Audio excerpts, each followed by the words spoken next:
녹록지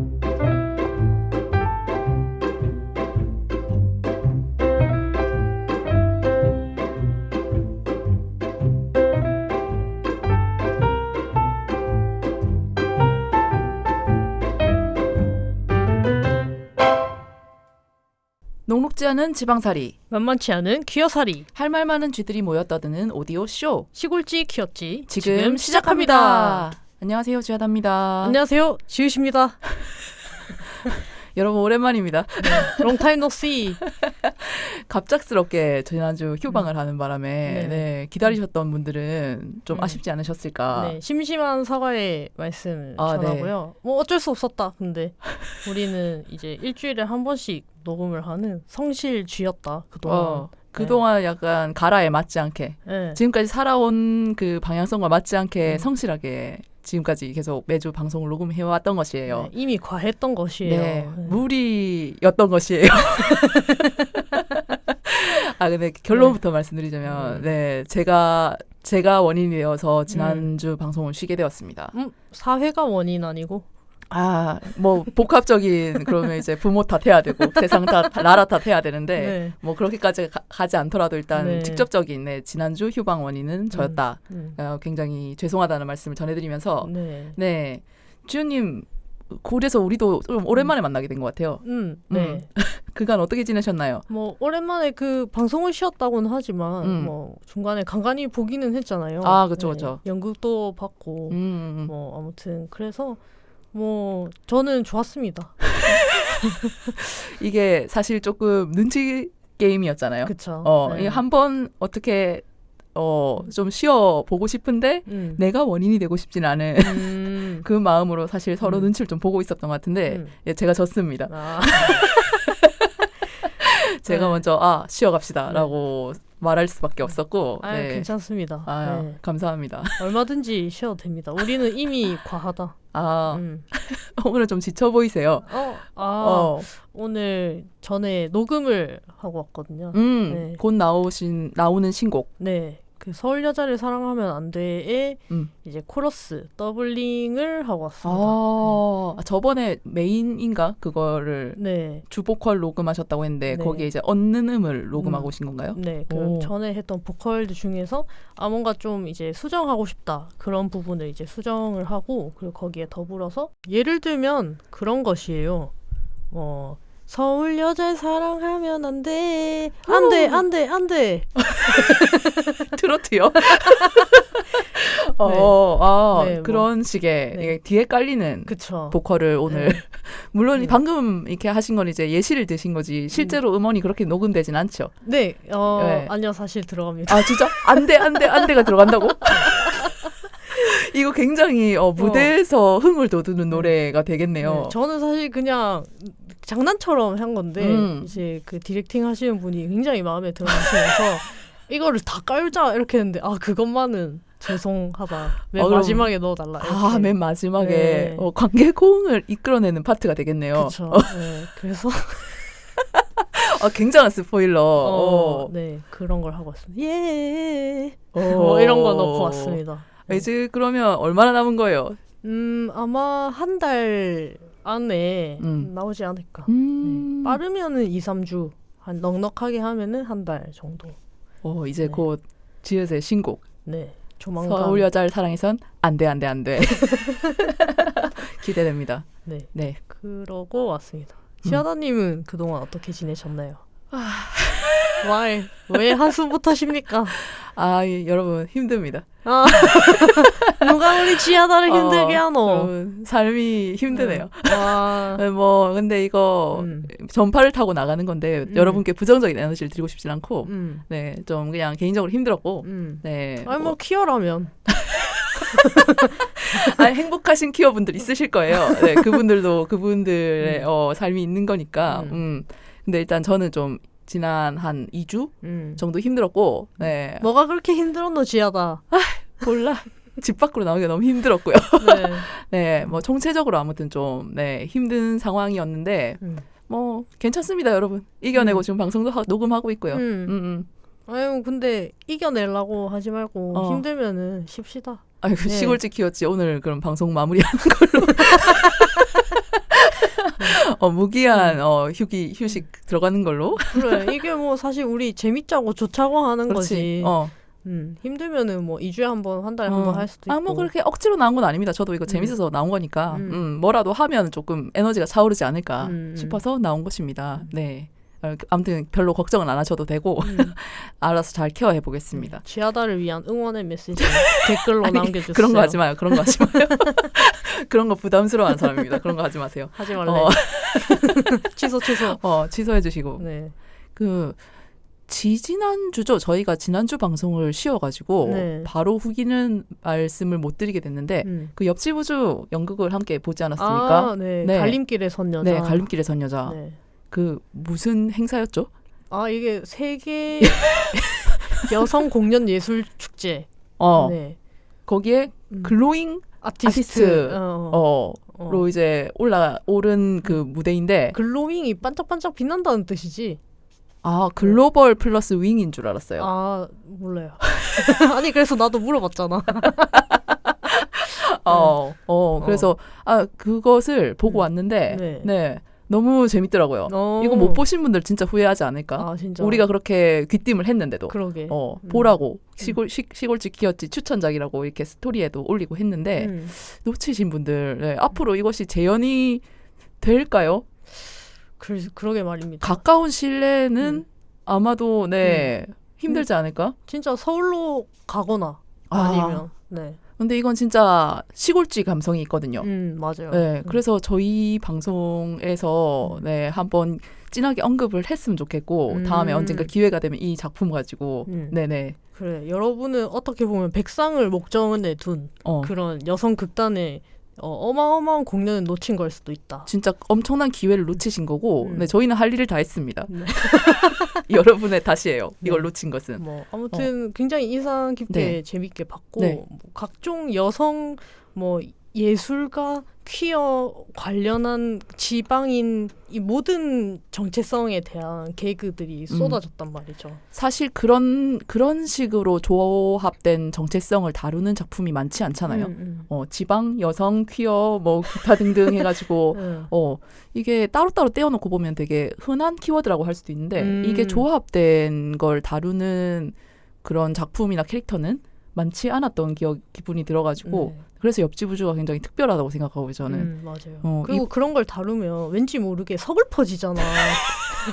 아니 예술 다 자조적이고 서글픈 거 아닙니까? 그쵸. 근데 이제 이거는 좀 약간 대가리 깨는 진짜 웃긴 골 때리는 진짜. 약간 그런 연극이었습니다.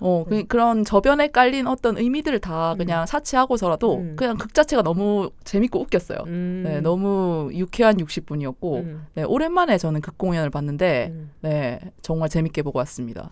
네. 아무튼 다음에 공연이 정보가 뜬다면 또 알려드릴 것이고 공유해드릴게요. 아니면 다음번에 이제 극단 분 중에 한 분을 모셔서 또 저희가 게스트 방송을 진행하면 어떨까 하는 생각이 드네요. 네. 지금 안 그래도 저희가 좀 노리고 있죠. 그 캐스팅 담당 지연님이 열심히 물밑 작업을 해주시고 딱 데려오는 것으로. 조만간입니다, 여러분. 납치 약간 범죄 예고처럼 됐어요. 일단 데려오는 겨. 일단 데려오는 걸로. 네. 아무튼 놓친 분들 후회하십시오. 그럼 다음 오늘 에피소드 주제 그 뭐죠? 오늘 에피소드는 제가 사실 시퀴즈를 하면서 이것을 다루기를 굉장히 기대해 왔습니다. 학수고대 완전 하셨다. 학수고대 해왔죠. 여러분 10월은 무슨 계절입니까? 10월 하면 옥토버 페스트? 맥주? 독일인이요? 부산 사람으로서 10월은 어떤 계절입니까? 10월의 어느 멋진 날에 비프를 하지 않습니까? 부산국제영화제의 계절입니다, 여러분. 우후, 드디어. 부산국제영화제. 줄여서 부국제? 아니면 BIFF, 비프로 부르는 한국을 대표하는 영화제입니다. 부산 자체 컨텐츠. 그렇지. 부산인으로서 이것을 다루지 않고 넘어가긴 좀 힘들잖아. 특히 또 이제 영화를 즐겨보는 사람으로서. 이게 굉장히 빅 이벤트고 부산에 있으면 그거를 더 크게 실감할 수 있어요. 맞아요. 이 시즌만 되면 이제 해운대를 중심으로 한 각지에서 영화 관련 행사들이 굉장히 많이 펼쳐지고 그냥 모든 벽이나 뭐 영상 판넬이나 이런 데 전부 다 부산국제영화제 관련한 것들이 많이 뜨기 때문에 난리가 납니다. 그냥. 네, 난리가 나고 네, 사람들도 엄청나게 많이 오고 네. 외지인들 네, 교통체증이 엄청나게 이제 네네네. 증가하고 대중교통 이용하세요. 네, 사람들이 바닷가에 존나 많고 뭐 그런 정도. 네네네 그렇죠. 그 외지인이라고 하면 여기선 이제 뭐 이 방송을 듣고 계실지도 모르는 서울지 분들 뭐 기타 다른 지역 분들 네.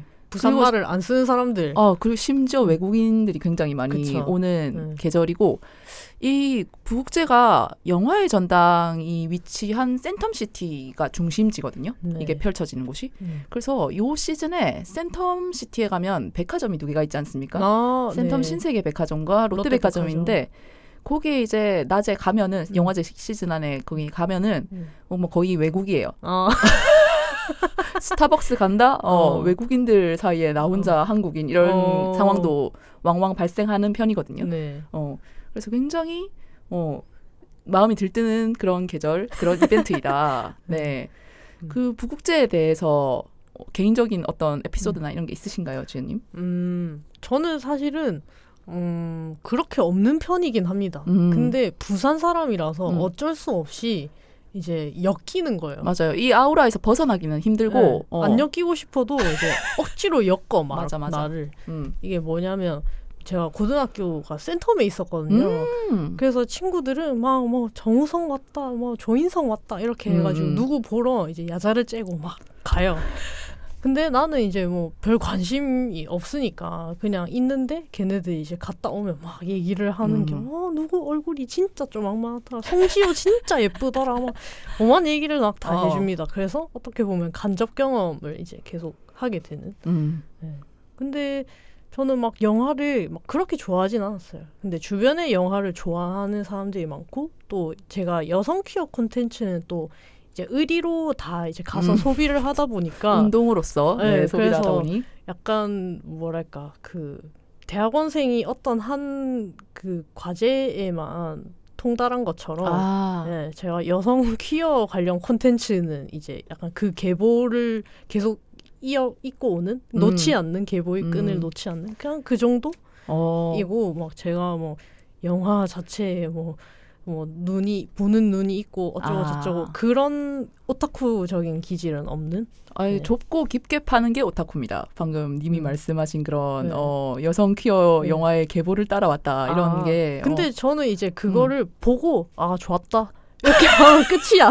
그러면 충분하지 뭐. 네, 근데 뭐 이제 비평서를 쓸 거야? 내가 생각하는 그런 이제 오타쿠들은 이제 트위터에 와가지고 이제 어떤 점이 좋았고 이 부분을 추천하고 여러분이 더 잘 보려면 어떻게 해야 되고 포스터는 미리 신청하고 어쩌고 여러분 포토카드를 꼭 이걸 해야 이런 게 저 기준의 어떤 이제 네네. 영화인 시네필 이런 느낌이죠. 라이트한 영화 팬으로서 네. 즐기셨다. 그렇죠. 부산인이라서 막 그것도 안 됐을 수도 있어. 사실 다른 지역 사람이었다면. 그렇죠. 네, 근데 이제 부산이니까 1년에 한 번 정도는 그래도 영화의 전당 가서 영화 보고 영화 그 제 시즌에 가서 보고 아니더라도 영화의 전당에서만 올라가는 영화 있다더라. 그럼 가서 보고 약간 그런 느낌. 네, 굉장히 라이트하죠. 그냥 배경으로서 어쨌든 존재하는 거니까 이 축제 자체가. 그렇죠. 그것을 이제 그 안에서 그래도 그 자장 안에서 나름 즐기신 편이시네요. 네, 그렇습니다. 네, 문화 생활을 그래도 즐긴 편. 네, 뭐 다른 지역 분들이 보시기에는 그 정도는 굉장히 잘 즐긴 편인데 이렇게 할 수도 있지만 부산인 치고는 그냥 이제 라이트하게 부산에 있는 영화 초돌이들이 보기에는 부국제 좀 더 즐겨야지 이런 느낌이 들 텐데 뭐 근데 객관적으로 보면은 그 정도면은 충분히 잘 즐기고 있는 것 같아요. 진짜 무관심한 사람들이 이거 언제 하는지도 잘 모르거든요. 주변에 지하다님 같은 꼭 이제 가자 하는 네, 사람들이 있긴 있어요. 네네네. 그러니까 그런 친구들과 함께 또 가서 이제 영화 2시간 보고 이제 이야기 5시간 하는 재미. 술자리에서 이제 6시간 하는 그런 재미로 갔던 것 같네요. 그렇군요. 네. 지하다님은 영화에 또 한 그 있지 않으십니까? 저도 사실 시네필 이런 건 아닙니다. 이게 굉장히 겸손하시네요. 아니 시네필의 자기 부정은 유명하지만 시네필들은 절대 자신을 시네필이라고 말하지 않는다. 이래놓고 GV 가면 손 들고 막 질문한다고. 아니야. 저는 솔직히 영화를 좋아는 하는데 그렇게 많이 봤다거나 그러니까 아까 주연님 말씀하셨던 것처럼 이렇게 보는 눈이 있다거나 이러진 않아요. 네. 저도 굉장히 그냥 취향껏 보는 편이고. 네. 근데 제가 10몇 년 전에 부산국제영화제 자원봉사자를 한 적이 있거든요. 네. 10몇 년 전입니다. 이야, 이거 엄청난 네, 경력인데요. 아, 네. 당시 이제 대학교 휴학 중이었고, 네, 뭔가 그런 대규모 축제나 행사 같은데, 대외 활동 아니요, 대외 활동. 그렇지. 대외 활동 한 줄 남겨보고자 지원했던 거고, 영화제 자체에 대한 애정이나 관심이 그렇게 크진 않았어요, 그전엔. 네. 근데 일단 그렇게 자원봉사를 하게 되면서 제가 그 자원봉사자들이 모집되면은 그 안에서 되게 섹션이 여러 개로 나뉘거든요.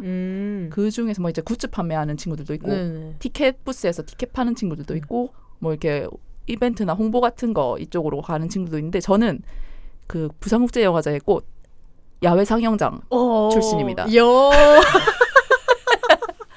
예, 여러분 야외 상영장 지금 다들 영화의 전당에서 이게 지붕이 온전한 그 쾌적한 공간에서 야외 상영을 즐기시죠. 네.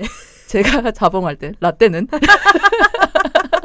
요트 경기장이라는 곳이 있습니다. 네, 수영만 요트 경기장이라는 곳이 있고 거기 이제 그냥 요트 경기장 그 요트 정박해 놓는 앞에 광장 같은 게 있어요. 옛날 시네마테크 있던데 아세요? 시네마테크 가서 그 여고괴담 2번째 이야기 봤었다고. 그 시네마테크랑 이제 그 요트 정박지 사이에 엄청 큰 광장 같은 게 있는데 거기 플라스틱 의자를 쫙 깔고 미친. 유럽 어디서 뭐 빌려온 대형 야외 스크린을 설치를 해요. 해서 거기서 이제 보는겨. 하늘 다 뚫려 있습니다. 그래서 비 오거나 이러면 관객들한테 우비를 나눠줍니다. 그럼 관객들 또 그 우비를 아무 때나 버립니다. 진짜 낭만적이다. 그럼 이제 또 이제 새벽까지 남아서 쓰레기 줍고 의자 정리하고 뭐 그런 일을 하는 파티에 있었고. 진짜 개 낭만 아닙니까? 네, 그렇죠. 제가 그 참여했던 차회인가 차차회쯤에 영화의 전당으로 야외 상영장이 바뀌었어요. 네. 그래서 굉장히 어떤 한 시대를 풍미한 그런 느낌이라 가지고 네, 은근히 이 자봉 동기들 사이에서는 자부심이 있습니다. 귀한 경험을 하셨군요. 네. 당시는 진짜 쓰레기 같은 경험이었는데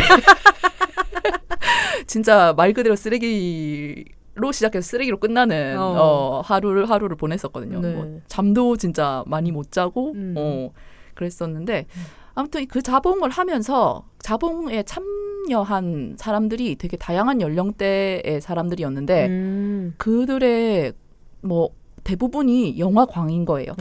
영화를 진짜 좋아해서 영화 팬이고 혹은 뭐 작은 범주로는 배우 팬이고 이래서 그런 배경 지식이 많은 거예요.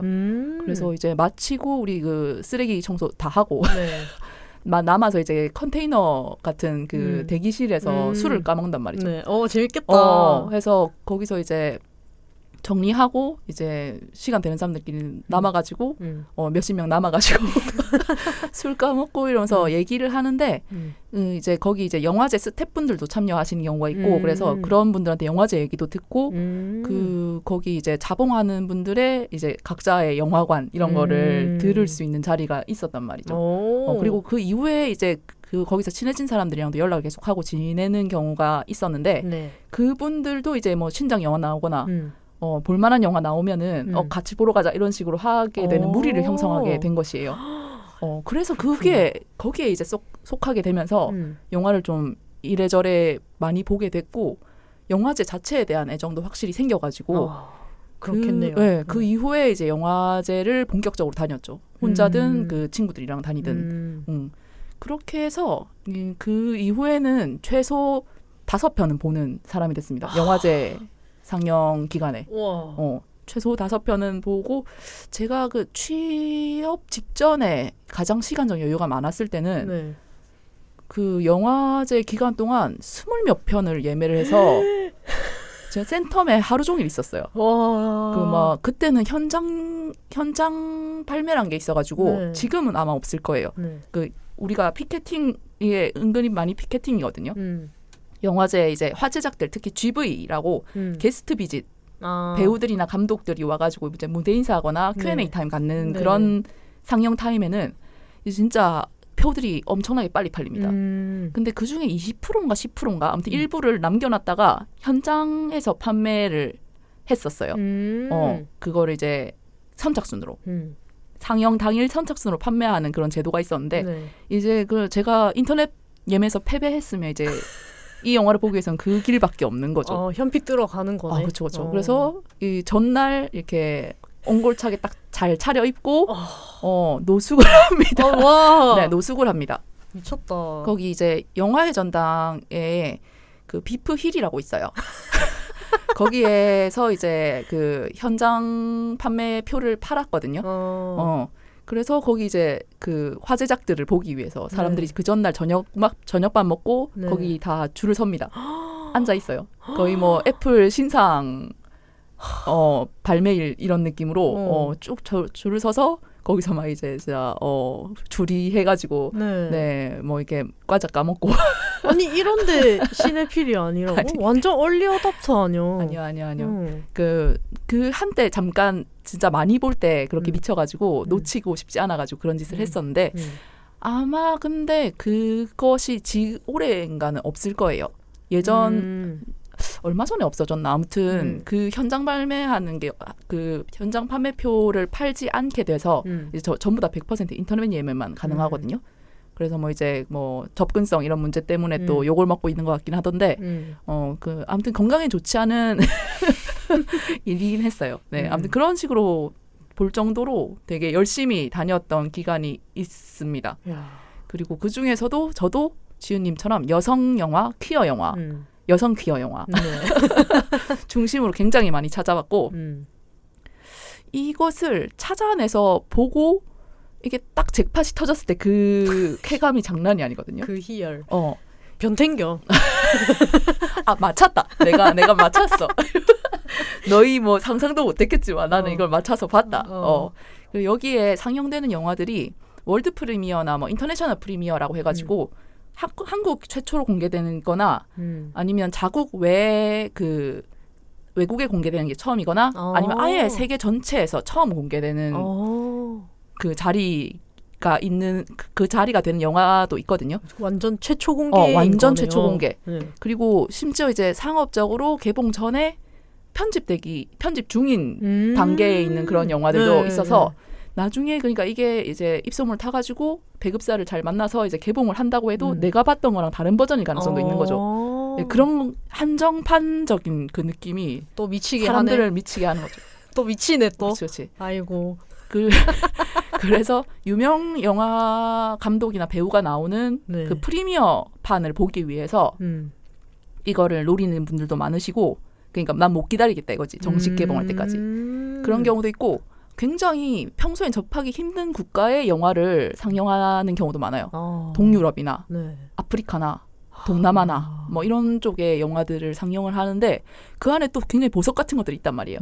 그런데 절대 다시는 한국에 그것이 상영되지 않아. 그런 영화들도 있기 때문에 이게 티켓 카탈로그라고 하는데 상영작 소개가 쫙 적혀있는 책자가 있어요. 그게 뜨면 이제 그것을 꼼꼼히 정독하고 어느 것이 여성 퀴어 여성 묻은 영화일 것인가를 예측해서 이제 맞췄을 때 그 쾌감이 야 내가 세계 최초다. 이거 너희 못 봤지? 나는 맛봤다. 내가 최초 여성 퀴어 관객이다. 이렇게. 그렇죠. 그러고 이제 그런 성취감 이런 것도 느끼는 시간이라서 저는 굉장히 부국제를 즐기는 편이고 그 카탈로그를 보면서 이제 정독을 한다고 말씀을 드렸는데 오늘 저희 할 방송이 거기서 착안한 방송입니다. 네. 국내 방송. 그러니까 이제 부산국제영화제 상영작이 발표가 됐어요. 홈페이지에 이제 올라와 있거든요. 시간표까지 포함해서 올라와 있고 제가 좀 전에 말씀드린 티켓 카탈로그 그 상영작이 전부 소개되어 있는 책자가 아직까지 안 나왔어요. 아직 일 안 하고 뭐하노? 사실 저는 오늘쯤은 나왔을 거라고 생각하고, 그러니까 녹음하고 있는 지금 이 시점에 나왔을 줄 알고. 지금 며칠 안 남았는데 지금. 휴방한 김에 그 책자를 입수해서 좀 더 꼼꼼하게 네. 궁예를 해보면 좋겠다라고 생각했는데 지금 뭐 홈페이지 한 개 한 개 들여다보고 있어야 되는겨. 그래서 좀 아쉽긴 하지만 네, 그 제가 개인적으로 하는 그 영화 상영작 목록을 보고 이제 어떤 것이 퀴어적인 영화일 것인가, 어떤 것이 여성 퀴어들을 미치게 하는 영화일 것인가라는 것을 이제 점지해서 네. 한번 도전해보는 네, 그런 시간을 가져보고자 합니다. 네. 오늘 이제 좀 이제 대략적으로 그걸 점지를 하고 다음 저희 녹음 때 만약에 카탈로그가 나온다면 이제 또 확실하게 이렇게 해도 좋지 않을까 싶네요. 근데 어차피 내용이 카탈로그에 실려 있는 거랑 홈페이지에 있는 거랑 같긴 하거든요. 네. 가독성의 차이긴 한데 네, 한번 두고 보죠. 제가 오늘 만약에 언급하지 못한 것 중에 촉이 오는 게, 뒤늦게 촉이 오는 게 있다고 하면은 추가로 조금 알려드리는 것으로. 근데 오늘이 중요한 게요, 여러분. 이 방송을 늦게 들으시는 분은 아마 좀 얼탱없는 상황이실 수도 있는데 이 방송이 나가는 주에 예매 일정이 잡혀 있어요. 네. 개폐막식이 9월 20일 수요일에 예매가 풀리고, 그 일반 상영작은 9월 22일 금요일. 그러니까 이 방송을 제때 들으시지 않았다면 피 보는 것이에요. 손해를 보는 것이에요. 퀴어 영화, 이게 제가 아까 전에 밤샌 얘기도 말씀드렸지만은 그때 밤샌 영화가 뭐였냐면 아델의 이야기였거든요. 그게 뭐냐면 가장 따뜻한 색 블루입니다. 가장 따뜻한 색 블루가 한국에 처음 공개될 때 아델의 이야기라는 제목이었던 건가요? 네네. 아델의 이야기 1, 2 이렇게 나와 있었어요. 그때 그러니까 아직 배급사가 결정이 안 됐나, 아무튼 한제가 결정이 아직 안 된 시점에서 이미 해외 영화제에서 화제가 되었던 퀴어, 여성 퀴어 영화죠. 그래서 그런 것들은 진짜 빨리 나가거든요. 진짜 그게 딱 예매창이 딱 열려서 딱 들어가면서 좌석을 딱 찍으면 이미 판매된 좌석입니다. 거의 뭐 아이돌 티켓팅을 방불케 하기 때문에 이거를 이제 늦게 들으셨다? 이미 저희가 언급할 정도의 느낌이 있는 영화들은 없을 가능성이 매우 높다. 아니면 아주 이게 시간대가 엉망진창인 이제 정상적인 사회생활 하시는 분들은 볼 수 없는 그런 시간대에 형성되어 있을 가능성이 높다. 그러니까 제대로 싸워보지도 못했는데 이미 패배했을 가능성이 높다. 이제 그 뭐 트위터나 비프 게시판 이런 데서 취소표 찾게 되는 취소표 국어라고 있는 자신을 발견할 수 있다. 네. 근데 지하다님의 오늘 그 점지 예언을 굉장히 좀 주의 깊게 들으셔야 할 필요가 있는 게, 그 2년 전인가 작년인가 그때 에올 했을 때도 지하다님이 꼭 보라 이렇게 얘기를 하셨었거든요. 네. 그렇죠. 에올도 그게 아마 한국에선 첫 공개였었던 것 같아요. 작년인 것 같은데. 작년인지 재작년인지. 그래서 거기 이제 시노베는 그게 여러분 부산국제영화제 홈페이지 들어가시면 상영작 검색을 할 수 있거든요. 상영작 검색에 보면 해시태그로 키워드들이 있어요. 이 영화가 대충 어떤 게 묻은 영화다라는 게 표시된 게 뭐 이제 인권, 노동, 여성 뭐 이런 게 적혀 있고, 이 진짜 좀 최근 몇 년 사이에 생긴 건데 LGBTQ도 생겼어요. 그래서 퀴어 영화를 이제 좀 속아내기가 편해졌단 말이죠. 대놓고 퀴어 영화다 하는 것들은 예전에 이런 것도 없어서 전부 다 읽어봤어야 했어. 세상 좋아졌다. 그러니까. 네. 근데 에올은 LGBTQ 그러니까 퀴어 해시태그가 붙어 있지 않았어요. 붙어 있지 않고 뭐 다른 해시태그들이 붙어 있었고, 그건 정말 이제 신업을 다 읽어봐야 되는 거죠. 거기 이제 소개글을 다 읽어보고 거기 이제 레즈비언 딸 이라는 문구가 있었어요. 근데 이제 물론 그런 식으로 언급이 된 게 작품 안에서 뭐 얼마나 나올지는 그게 얼마나 드러나는 것일지는 뭐 장담할 수 없지만 어쨌든 도박해보는 거죠. 이거 여기까지 이렇게 그냥 딸 아니고 레즈비언 딸 이렇게 언급될 정도면 그것도 레즈비언 딸과의 갈등 뭐 어쩌고저쩌고 돼 있었거든. 이거는 이거다. 와, 이건 완전 뭐 고고학자 아닙니까? 이렇게 발굴을 해서 봐야 합니다. 왜냐하면 이게 퀴어 영화제가 아니거든요. 진짜로. 대단하다 진짜. 그런 것도 에올도 그렇고, 제가 진짜 여러분들이 좀 통탄할 만한 그런 소식을 알려드리자면 진짜 괜찮은 여성 퀴어 영화가 하나 있었거든요. 뭐죠? 상가일레의 여름. 모릅니다. 이라고 요게 몇 년 전 부산국제영화제에서만 상영된 작품입니다. 국내 개봉이 되지 않았어요. 네. 리투아니아 영화거든요. 진짜 들어본 적이 없어. 리투아니아 영화인데 이건 진짜 당시 보신 분들만 화제가 되고. 그렇죠. 안타깝게도 아마 아마존 프라임인가에서 영어 자막으로 볼 수 있을 거예요. 근데 한국에 배급은 되지 않았다. 네. 괜찮은 영화들이 이렇게 마지막일 수도 있다. 처음이자 마지막일 수도 있다. 그러니까요. 그런 이제 절박함을 가지고 임하셔야 후회가 어떻게 해도 후회는 남을 건데 그나마 후회가 적게 남으실 것이다. 네, 그것을 좀 알려드리고 그래서 오늘 같이 한번 네, 부산국제영화제 2023년 부산국제영화제 상영작들을 훑어보고 요거 하는 것들을 좀 언급해 보도록 하겠습니다. 네. 네. 두둥. 일단 그러면 제가 뭐 아까 소개글을 다 꼼꼼하게 읽어보고 거기서 어떤 키워드를 보고 감을 잡거나 아니면 스틸컷이나 트레일러 같은 게 이거 싶은 사진들이 걸려있는 경우가 있거든요. 네. 이미지가. 그러고 본 것 중에서도 조금 좀 적중률이 좀 높았던 경우가 있어가지고 그런 총체적인 어떤 제공된 정보들을 다 활용하셔서 네. 궁예를 하셔야 돼요. 그러니까 오감을 다 써야 된다는 말이죠. 그렇죠.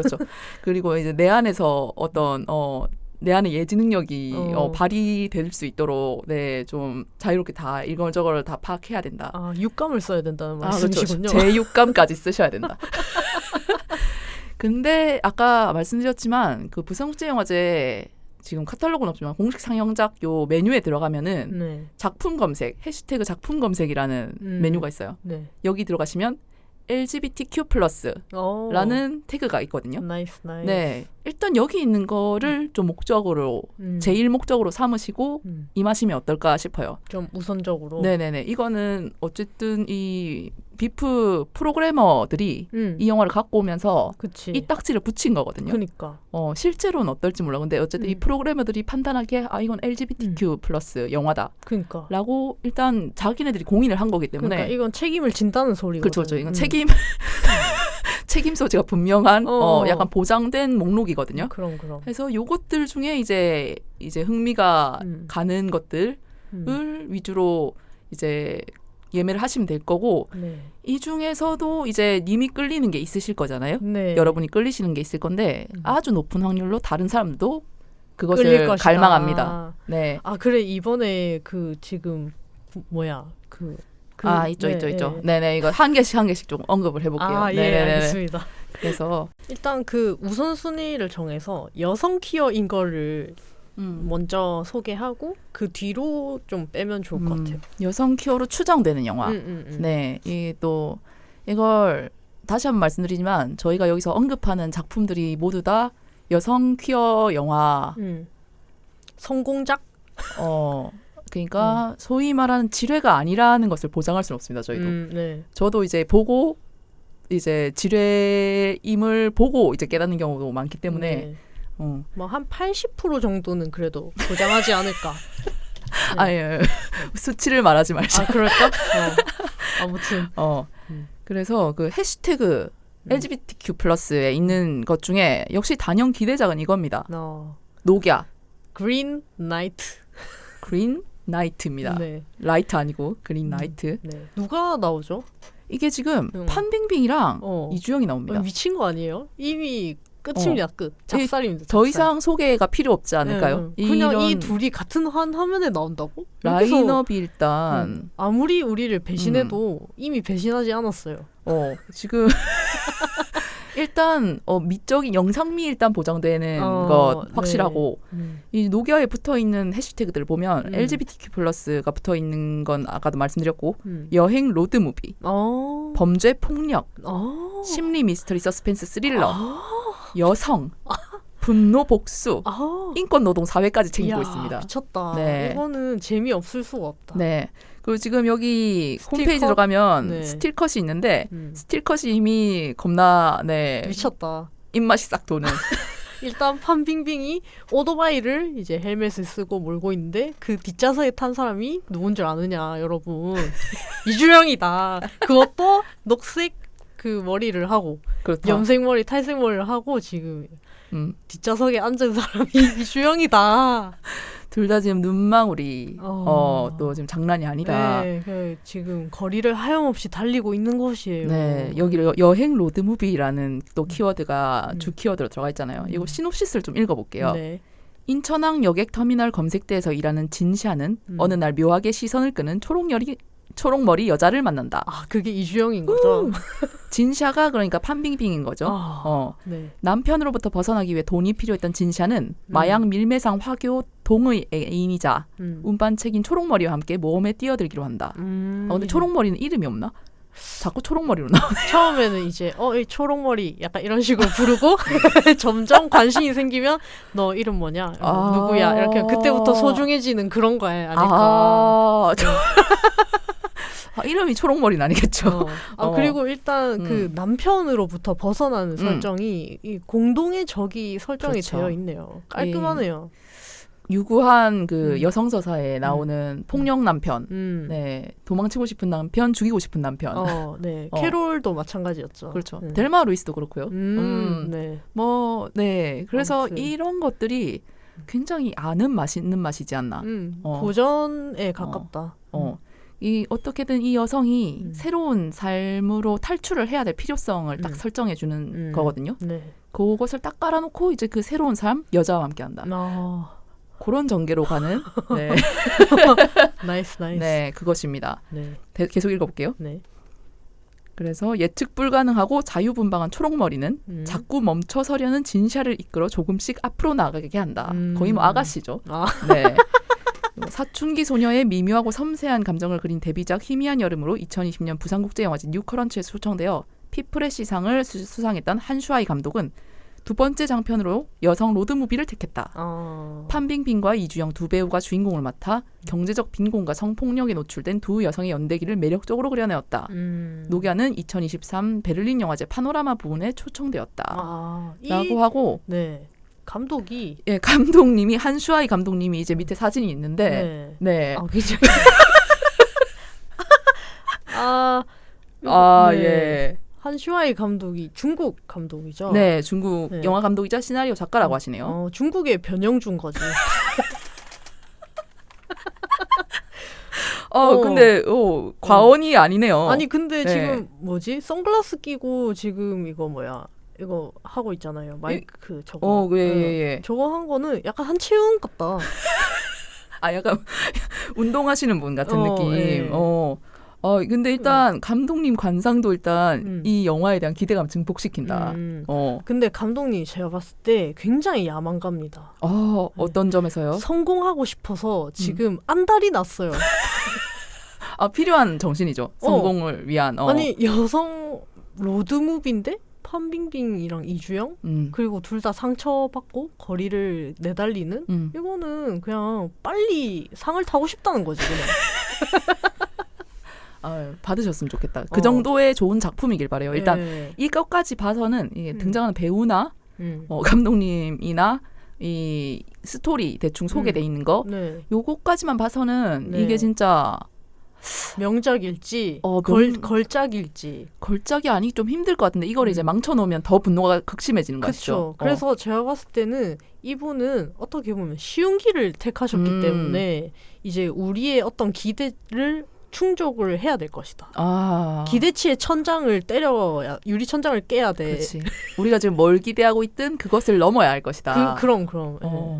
아무튼 이번 비프의 가장 기대작이 아닐까. 네. 이게 제가 알기로는 트위터 쪽에서 이게 베를린 영화제 상영됐었다고 했잖아요.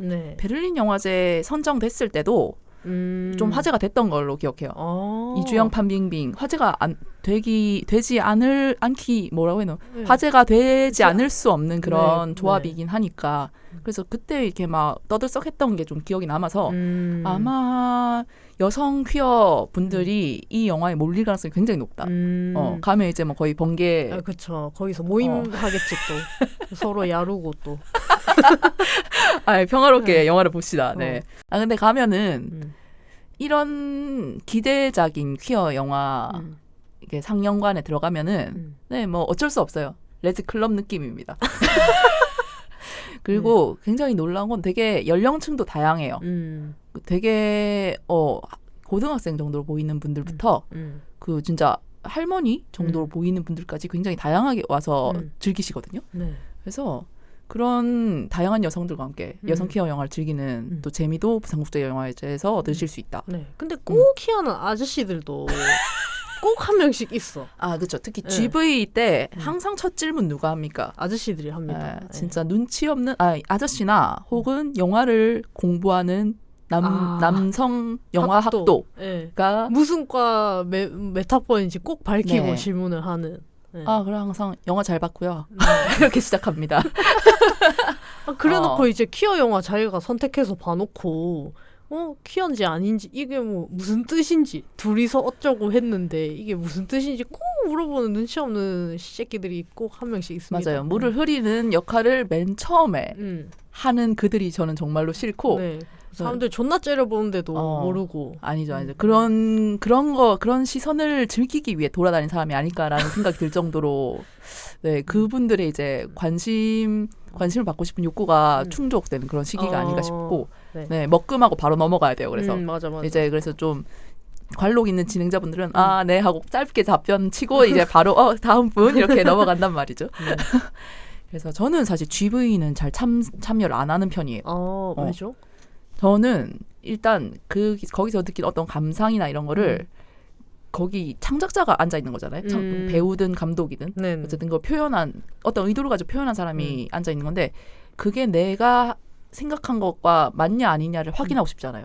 오히려 그 의미가 납작해지는 경우가 많아서 그런 건가요? 의미 부여를 내가 엄청나게 했으면 사실은 그런 의미까지 넣진 않았다라는 걸 알게 됐을 때 또 식는 게 있고 별거 아니라고 생각했는데 또 이제 그걸 또 굉장히 또 의도를 한 것처럼 또 얘기하면 또 짜식는 게 있어요. 엄청 그 자아가 비대함을 알아챘을 때. 뭐 그렇게까지 과한 거 아닌가? 이런 생각이 드는 모먼트가 있어서 그래서 GV는 영화를 보고 나면 대충 GV에서 무슨 말이 나올지도 조금 예상이 되잖아요. 왜냐하면 이런 부분에 대해서 지적하거나 물어볼 것 같다라는 게 있는데 그 부분이 이제 굉장히 좀 거슬릴 것 같다라고 생각하면 저는 그냥 빨리 GV를 참석 안 하고 빨리 나와버린 때도 있어요. 특히 단편 영화 상영 모먼트 때 좀 그런데 단편 영화가 이제 이 영화제에서 보통 단편 영화를 서너 편씩 모아가지고 묶어서 상영하고 이후에 GV를 하거든요. 그래서 그 단편 영화에서 뭔가 감독이 어떤 전하려는 메시지나 감독이래. 그 관중들이 받아들여서 어떤 메시지가 굉장히 빠았고 그게 이제 내 신경에 거슬리는 것이면 이제 여기서 오갈 말이 결국 뭔지를 알 수 있을 것 같아가지고 직접 듣지 않는 쪽을 선택하는 편이거든요. 거대한 혐오의 장에 본인을 던지는 그런 꼴이 될 수도 있기 때문에 네네네. 제 정신건강과 저의 귀중한 시간을 위해서 빨리 집에 가는 편입니다. 굉장히 현명하십니다.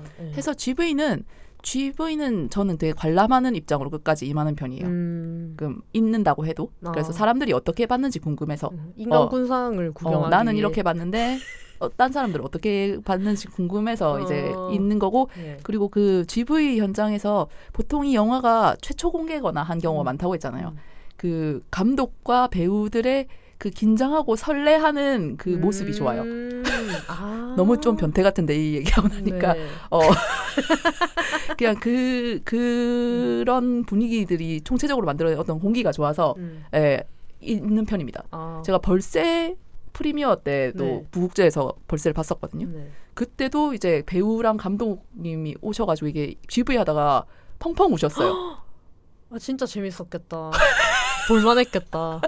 굉장히 엠넷 같은 느낌인데 아니 이제 뭐 여러 가지 그 영화를 만드는 데 있어서 어떤 어려운 점이나 이런 거에 대해서 이제 뭐 얘기도 하고 각자 이제 떠올리면서 이제 울컥하셔가지고 우는 그런 시간이 있었거든요. 그래서 그런 시간을 같이 하는 게 또 영화랑 연결되면서도 영화 외적으로 되게 좋았다. 그런 경험을 할 수 있어서 그냥 보는 편이고 GV에 사실 참여는 잘 안 하는 편입니다.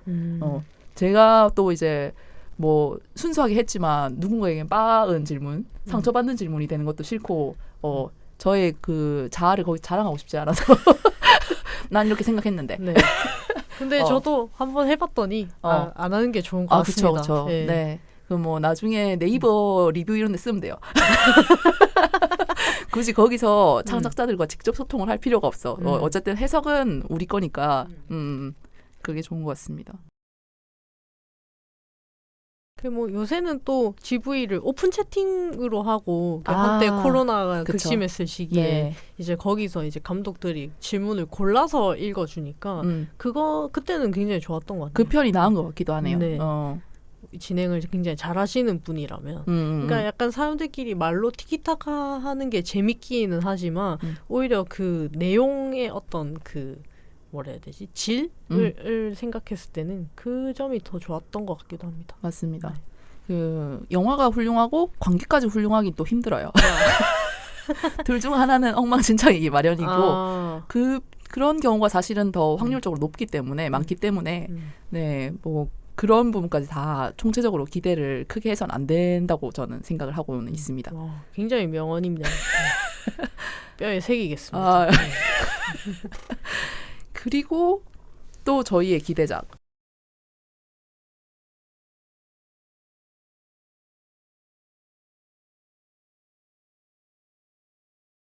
제목에 블루가 들어가네요.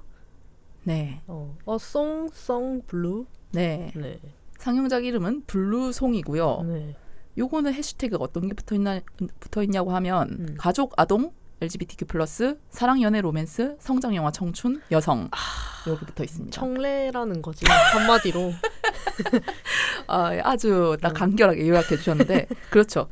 중국 영화고 요즘 중국이 굉장히 분발하네요. 이쪽으로 조금 이제 선진적으로 나가려고 하는 무브가 좀 보이는 것 같긴 해요. 이렇게 선점해버리면 또 힘들지. 일단 한번 스티커스를 볼게요. 네. 어떤 두 청소년 여성이 누워 있습니다. 네. 그리고 한 여성은 한 여성을 보고 다른 한 여성을 보고 있고 다른 한 여성은 딴 데를 보고 있어요. 근데 한 분이 지금 침대잖아요. 네, 그런 것 같네요. 저분이 그 백합은 힘들어인가? 백합은 힘들어? 그 웹드라마 백합 뭐지? 그분 닮은 것 같아요. 그 킹덤에도 나온 그 사람 이름 뭐야? 갑자기 생각이 안 나네. 대세는 백합? 대세는 백합. 백합은 힘들어 뭔데? 힘들긴 합니다만은 대세는 백합이라고요. 네, 대세는 백합에 나온 네네네네. 약간 닮은 것 같아요. 네, 무슨 말씀인지 저도 그 배우분 이름이 기억이 안 나는데 무슨 말씀인지 알겠네요. 누군지 알겠죠. 그래서 또 이제 블루송이라는 제목에 또 걸맞게 약간 블루톤으로 그죠? 또 이거 또 노렸네.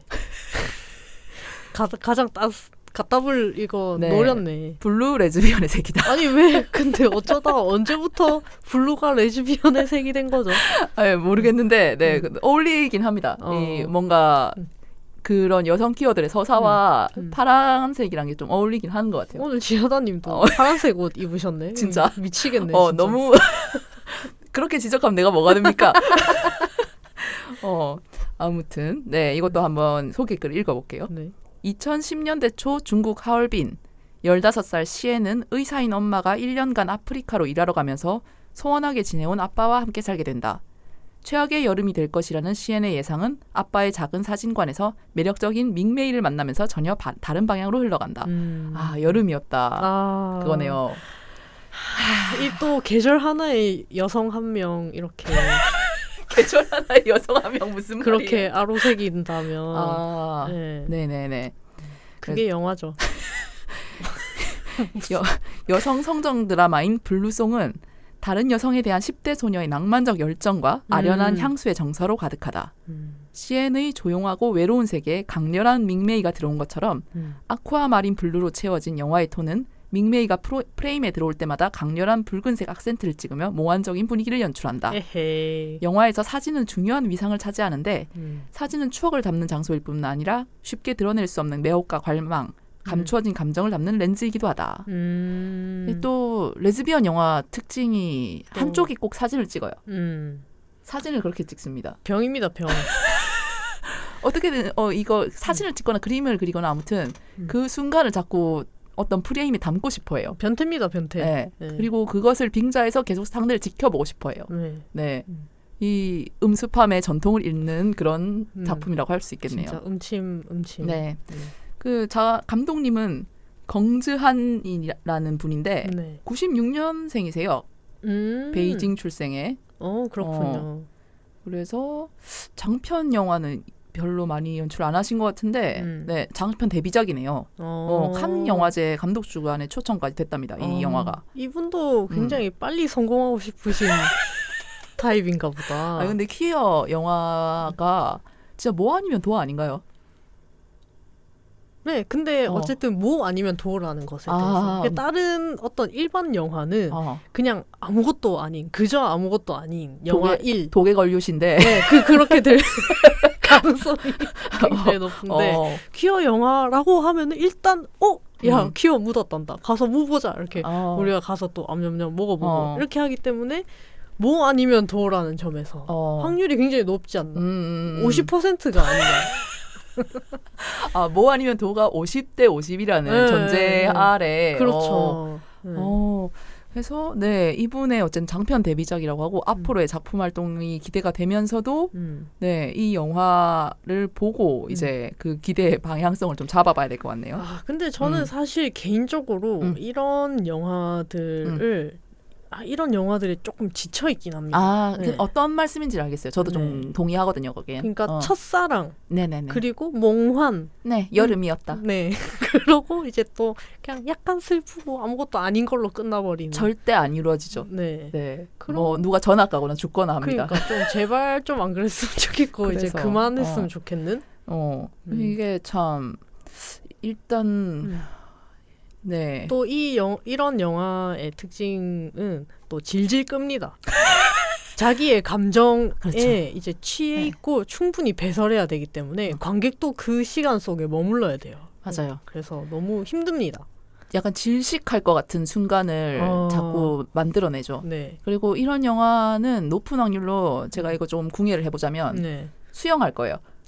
수영장이 나오거나 뭐 누군가 수영을 할 것 같아요. 물에 대한 메타포가 또 나와야 되니까. 또 이제 푸른색하고 이제 여름의 이미지 그리고 청래 이러면 무조건 수영하거든요. 뭐 호수를 가든 학교 수영장을 가든 수영을 할 것 같아요. 물에 잠겨 있어야 된다. 네네네. 그럴 것 같으네요. 붉은색, 푸른색. 네, 실제로 네, 실제로 지금 이게 스틸컷을 좀 큰 버전을 보니까 한 사람이 붉은색 옷을 입었고 한 사람이 푸른색 옷을 입었네요. 요 대비로 뭔가 이제 이 관계를 설명해 나가지 않을까 그런 생각도 드는데 조금 뻔하지만 어쨌든 저는 볼 것 같습니다. 네, 일단은 봐야 될 것 같아요. 그치. 욕하려고 해도 봐야 되고 욕을 해도 봐야지. 이렇게 전면에 이렇게 이겁니다라고 하고 있는데 외면할 정도로 제가 냉혈한은 아니기 때문에 그렇죠. 뭐 키스 씬이 있냐 없냐 이 정도는 검증을 해야 되기 때문에 또 은근히 중화계 영화 중에 그 괜찮은 퀴어 영화들이 있거든요. 그래서 저는 홍콩, 대만, 중국 쪽에서 제작된 여성 퀴어 영화는 어느 정도는 조금 인식이 좋은 편이에요. 저한테는. 그래서 그런 맥락에서 조금 기대를 해보고 싶은 영화이기도 해서 요거는 챙겨보게 될 것 같습니다. 예매 성공한다면. 다시 한번 말씀드리지만 이런 영화 정말 빨리 나가니까 여러분 이런 영화를 맨 앞에 두고 예매를 하셔야 돼요. 네.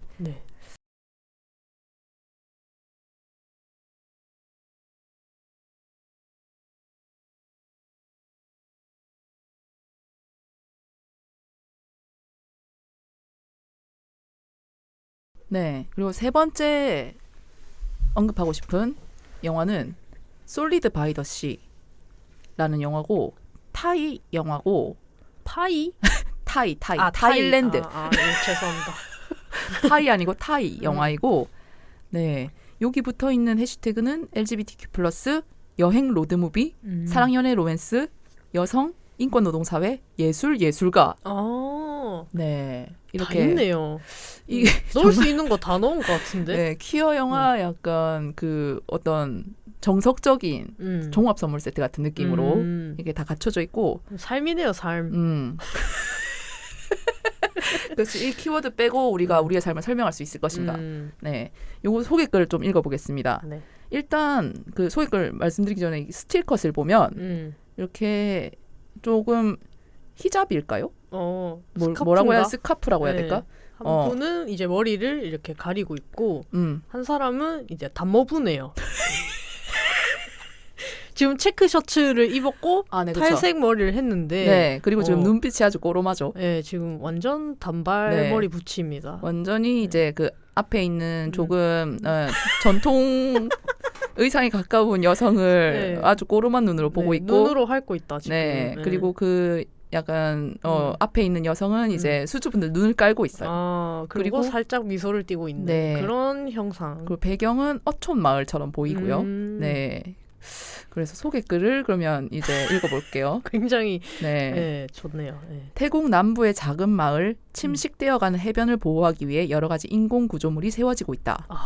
배경부터 굉장히 음기가 가득한.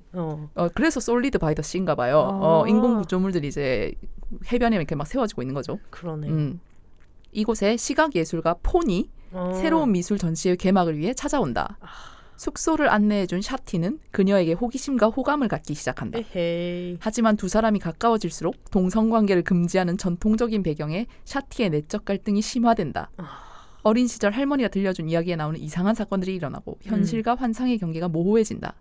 서로 다른 세계가 충돌하는 가운데 샤티는 스스로를 발견한다. 네, 어떻게 발견하게 될까요?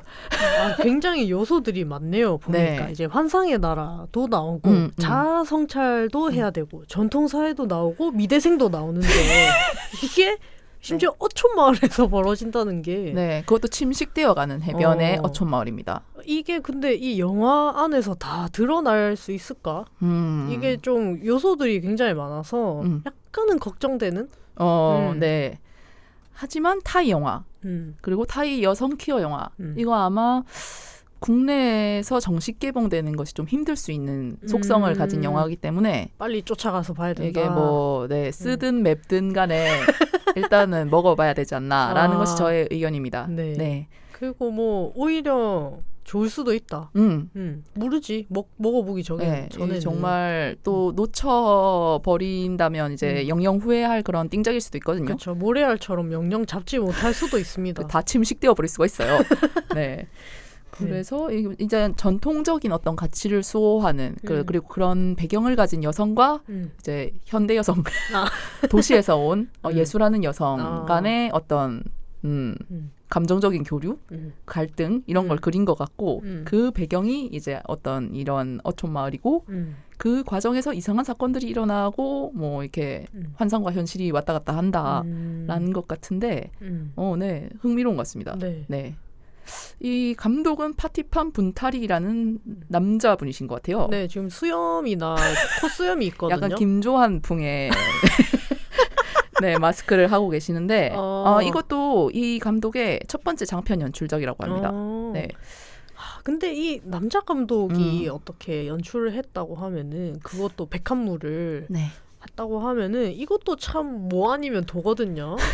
진짜 찐 변태 혹은 완전 감성 변태 그 둘 중에 하나인데 약간 그 소위 말한 메일 게이즈 때문에 여성 퀴어 당사자로서는 이것을 보다가 약간 지뢰 밟은 것 같은데 라는 생각을 할 수도 있는 요소가 있을 것 같아요. 그렇죠. 그러니까 걸그룹도 이제 남자가 프로듀싱해서 오히려 이거 약간 심장이 쫄리는데 오히려 맛있다 이럴 때가 있고 역시 남자가 해서 그런가 진짜 개빠았다 이렇게 두 개로 갈릴 때가 있잖아요. 그렇죠.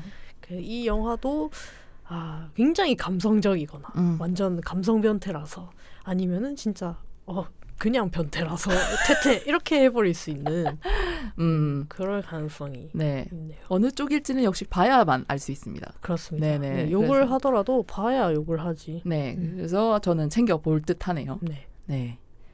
이렇게 이제 좀 굵직굵직한 여성 퀴어 영화로서는 이렇게 세 작품들을 소개를 해봤고 실제로는 이 LGBTQ+ 해시태그가 붙어있는 영화는 총 10편이고 그 작품들은 하나하나 보시면 아시겠지만 뭐 남성 퀴어물도 있고요. 트랜스젠더를 다룬 영화도 있고 뭐 좀 다양하게 있는 것 같아요. 하지만 뭐 저희는 일단 관심사가 이쪽이라 가지고 일단 굵직굵직하게 이렇게 설명을 드리고 넘어가도록 할게요. 네. 그래도 제목만 한번 언급을 해보죠. 그럴까요? 네. 가족의 탄생. 이거는 약간 다양한 가족 구성권을 이제 위주로 진행되는 스토리인 것 같고 그리고 누구나 때로는 사랑이 필요하니까 이거는 뭐지? 모르겠네. 이거는 미얀마를 떠나 프랑스 파리로 온 지 2달이 된 피오는 신분이 불확실한 상태지만 동성과의 로맨스를 꿈꾼다. 그래서 폭레프 다리 앞에서 관능적인 댄서와 함께 자유롭게 춤을 추지만 트라우마와 욕망은 덫이 된다. 라고 소개가 되어 있네요. 그 남성 키워물인 것 같고 그러니까 미얀마를 떠나서 이제 파리로 도망친 어떤 남성 청년이 동성과의 로맨스를 꿈꾸며 여기저기 기웃대다가 뭐 누군가를 만나는 것 같죠. 네, 누군가를 만나는 것 같습니다. 약간 뭐 잉글리시맨 인 뉴욕 그런 감성과 예. 네, 그리고 게이 그리고 몸 무용이니까 몸을 좀 중점적으로 다루지 않을까. 지금 스틸컷에 살색이 좀 보이거든요. 살색이 많이 보이거든요. 주로 벗고 있어요. 네, 그래서 또 이제 남성 키워물 찾으시는 분들 요거 챙겨 보시면 어떨지. 좋을 것 같다. 네.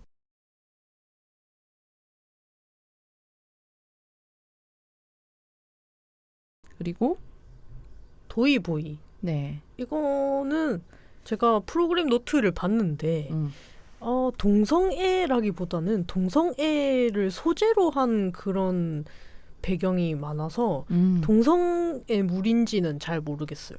확실하진 않은데 어쨌든 그런 요소들이 많이 소재가 들어간 건 맞아요. 뭐 마사지방이라든지 뭐 퀴어인 사람이 나오는데 주인공이랑 뭔 짓을 하는지는 모르겠어요. 그러니까 정상적인 동성애를 하는 건지 정상적인 동성애 아니면 뭔가 그 안에서 사건 사고가 벌어지는 건지 사고를 치는 건지 잘 모르겠어. 그냥 어떤 인간군상을 다루고 있는 건지. 네. 그냥 아무튼 어쨌든 좀 불안한 게이 물. 네. 요것도 태국 영화네요. 타일랜드. 네. 아무튼 뭔가 재밌어 보입니다. 네. 그 다음으로 또 소개해드릴 건 사라의 순환이라는 영화고 요번 비프의 인도네시아 작품이 아예 좀 전면적으로 소개가 되는 것 같아요. 그래서 인도네시아 영화의 르네상스라는 프로그램 안에 들어가 있는 작품이기도 한데 요것은 오랫동안 도시에서 성공적인 커리어를 쌓아온 트랜스젠더 여성 사라가 아버지의 장례식에 참석하기 위해 외딴 고향으로 돌아오면서 시작되는 얘기라고 합니다. 그러니까 트랜스젠더의 순환인 것이에요. 네, 그렇죠. 사라가 이제 도시에서는 이제 잘 나가는 여성으로서 이제 성공을 했는데 이제 아버지가 돌아가시면서 고향으로 돌아오게 되는데 고향 뭐 당연히 사라가 도망쳤던 곳이니까 다 개빠았겠죠. 그래서 낯설게 변한 시골 마을은 더욱 보수화되었고 그녀의 어머니는 기억상실증으로 그녀를 완전히 남처럼 대한다. 진짜 순환이 거듭되네요. 네. 그래서 그 사람들의 미묘한 감정이 섬세하게 드러나는 가운데 희생, 트라우마, 가족, 화해에 관한 이야기가 전개된다라고 합니다.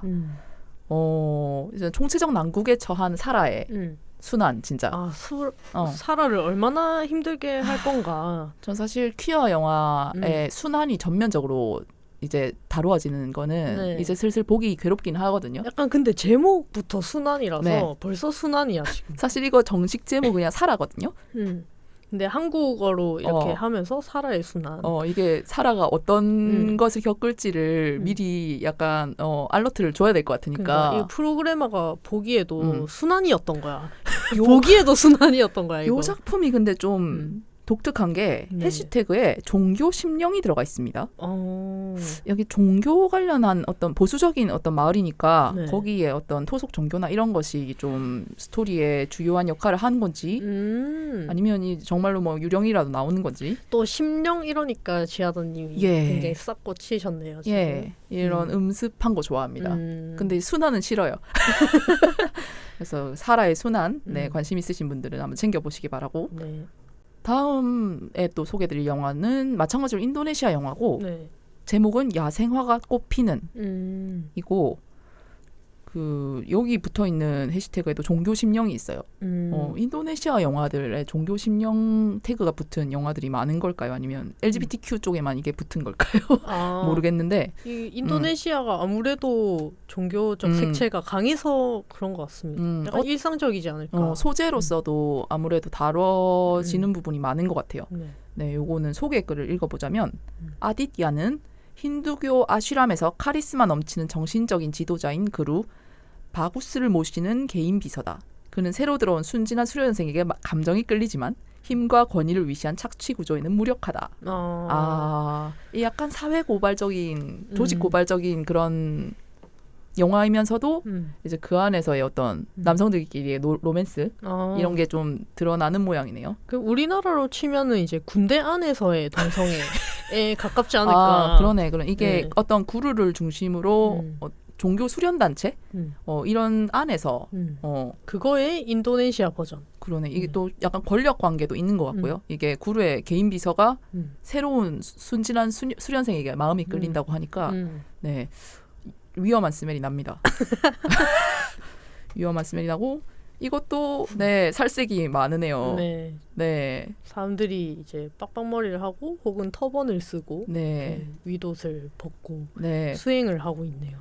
백허그도 하고 있네요. 그렇군요. 네. 네. 도전해 보십시오. 마지막으로 마지막 아니다. 우먼 오브. 네. 원제는 우먼 오브 점점점. 네. 이것도 트랜스젠더. 네, 그렇습니다. 네. 근데 이분이 아빠예요. 아빠였는데 이제 엄마가 되는 거지. 그런 이야기. 네. 요 조금 프로그램 노트를 읽어드리자면 그 작은 마을에서 반평생을 안제이로 살아온 아니엘라는 그 안제이가 남성일 때 이름인 것 같네요. 안제이로 살아온 아니엘라는 사랑스러운 아내와 두 아이의 가장이자 평범한 사모님처럼 보인다. 그러나 안제이의 인생은 독실한 가톨릭 신자인 부모님과 아내가 애써 외면해온 비밀과 거짓으로 가득하다. 라고 하네요. 그러니까 어떤 이중생활을 하다가 더 이상 숨기지 못하거나 아니면 감추고 싶지 않아졌거나 그런 것 같네요. 비밀과 거짓? 이제 비밀과 거짓. 약간 지친다. 비밀과 거짓도. 비밀과 거짓, 순환 이런 거 좀 네. 공개와 진실 우리가 원하는 거. 근데 퀴어 영화라는 게 되게 스릴러적인 요소로 이용되기 쉬운 부분이긴 한 것 같아요. 그러니까 일반적인 사람들이 소화하기에 어떤 반전 요소, 그쵸. 아니면 서사? 어떤 극복해야 할 어떤 거. 그러니까 난제. 이게 옛날에 그 냉전 시대 때 그 공산당이나 싸우는 그런 영화가 많았잖아요. 네. 근데 이제 뭐 그 사회랑 탈냉전 싸우니까. 시대에 이제 싸울 공산당이 없으니까 자신의 정체성과 싸우는 거.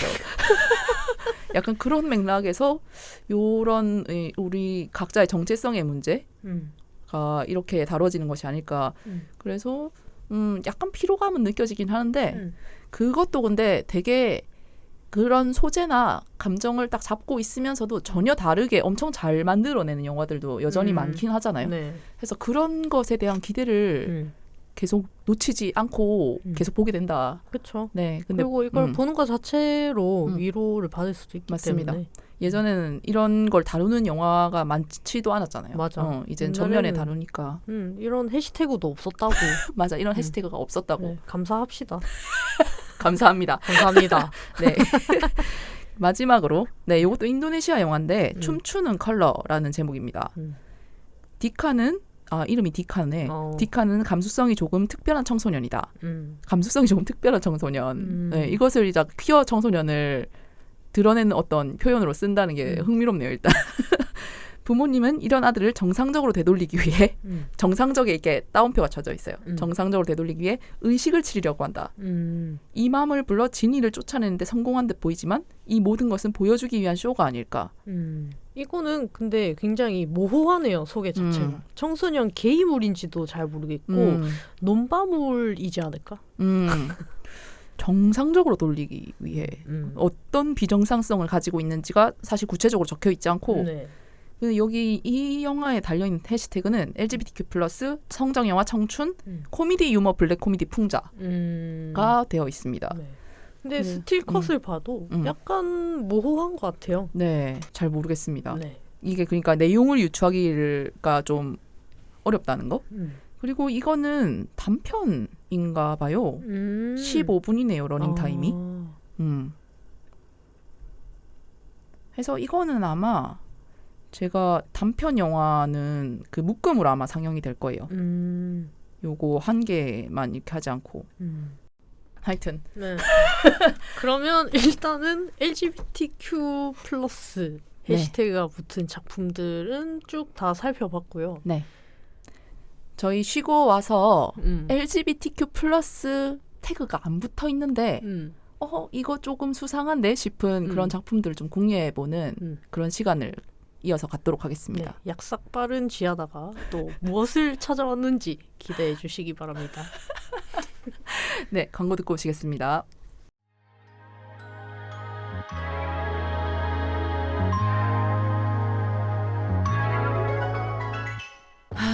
나는 부산에 사는데 누군가를 1대1로 만나는 소개팅 어플은 부담스럽고 그나마 찾을 수 있는 모임은 죄다 술번개뿐이고 그냥 맨정신으로 편안하게 만날 수 있는 사람들은 대체 어디에서 만날 수 있는데 왜 퀴어들을 위한 문화 모임이나 행사들은 죄다 수도권에만 있노? 그런 당신을 위해 부산 퀴어 문화 플랫폼 홍예당을 소개합니다. 홍예당은 부산에 사는 퀴어와 엘라이들을 위한 다양한 퀴어 이벤트와 소셜 모임을 제공하는 커뮤니티 서비스입니다. 책, 영화, 음악, 스포츠 당신의 관심사를 함께할 친구들을 만날 수 있는 곳 가족, 직장, 사회 각자가 속한 곳에서 퀴어로서 겪는 고충을 서로 나누고 또 공감할 수 있는 곳 편안하고 안전하게 당신이 당신일 수 있는 바로 그곳 홍예당에서 다양한 만남을 경험해보세요. 자세한 내용은 홍예당 인스타그램에서 확인하실 수 있습니다.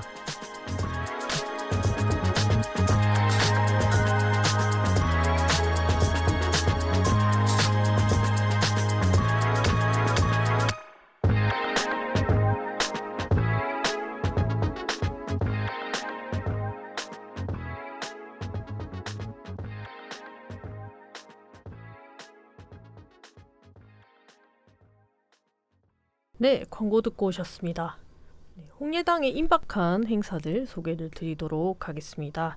일말의 퀴어, 김현 시인, 김현 작가님의 호시절이라는 작품으로 9월 23일 토요일 오후 3시에 홍예당 서면 아지트에서 일말의 퀴어 독서 모임을 진행할 예정입니다. 네. 네, 김현 작가님은 저희 홍예당을 팔로우도 하고 계세요.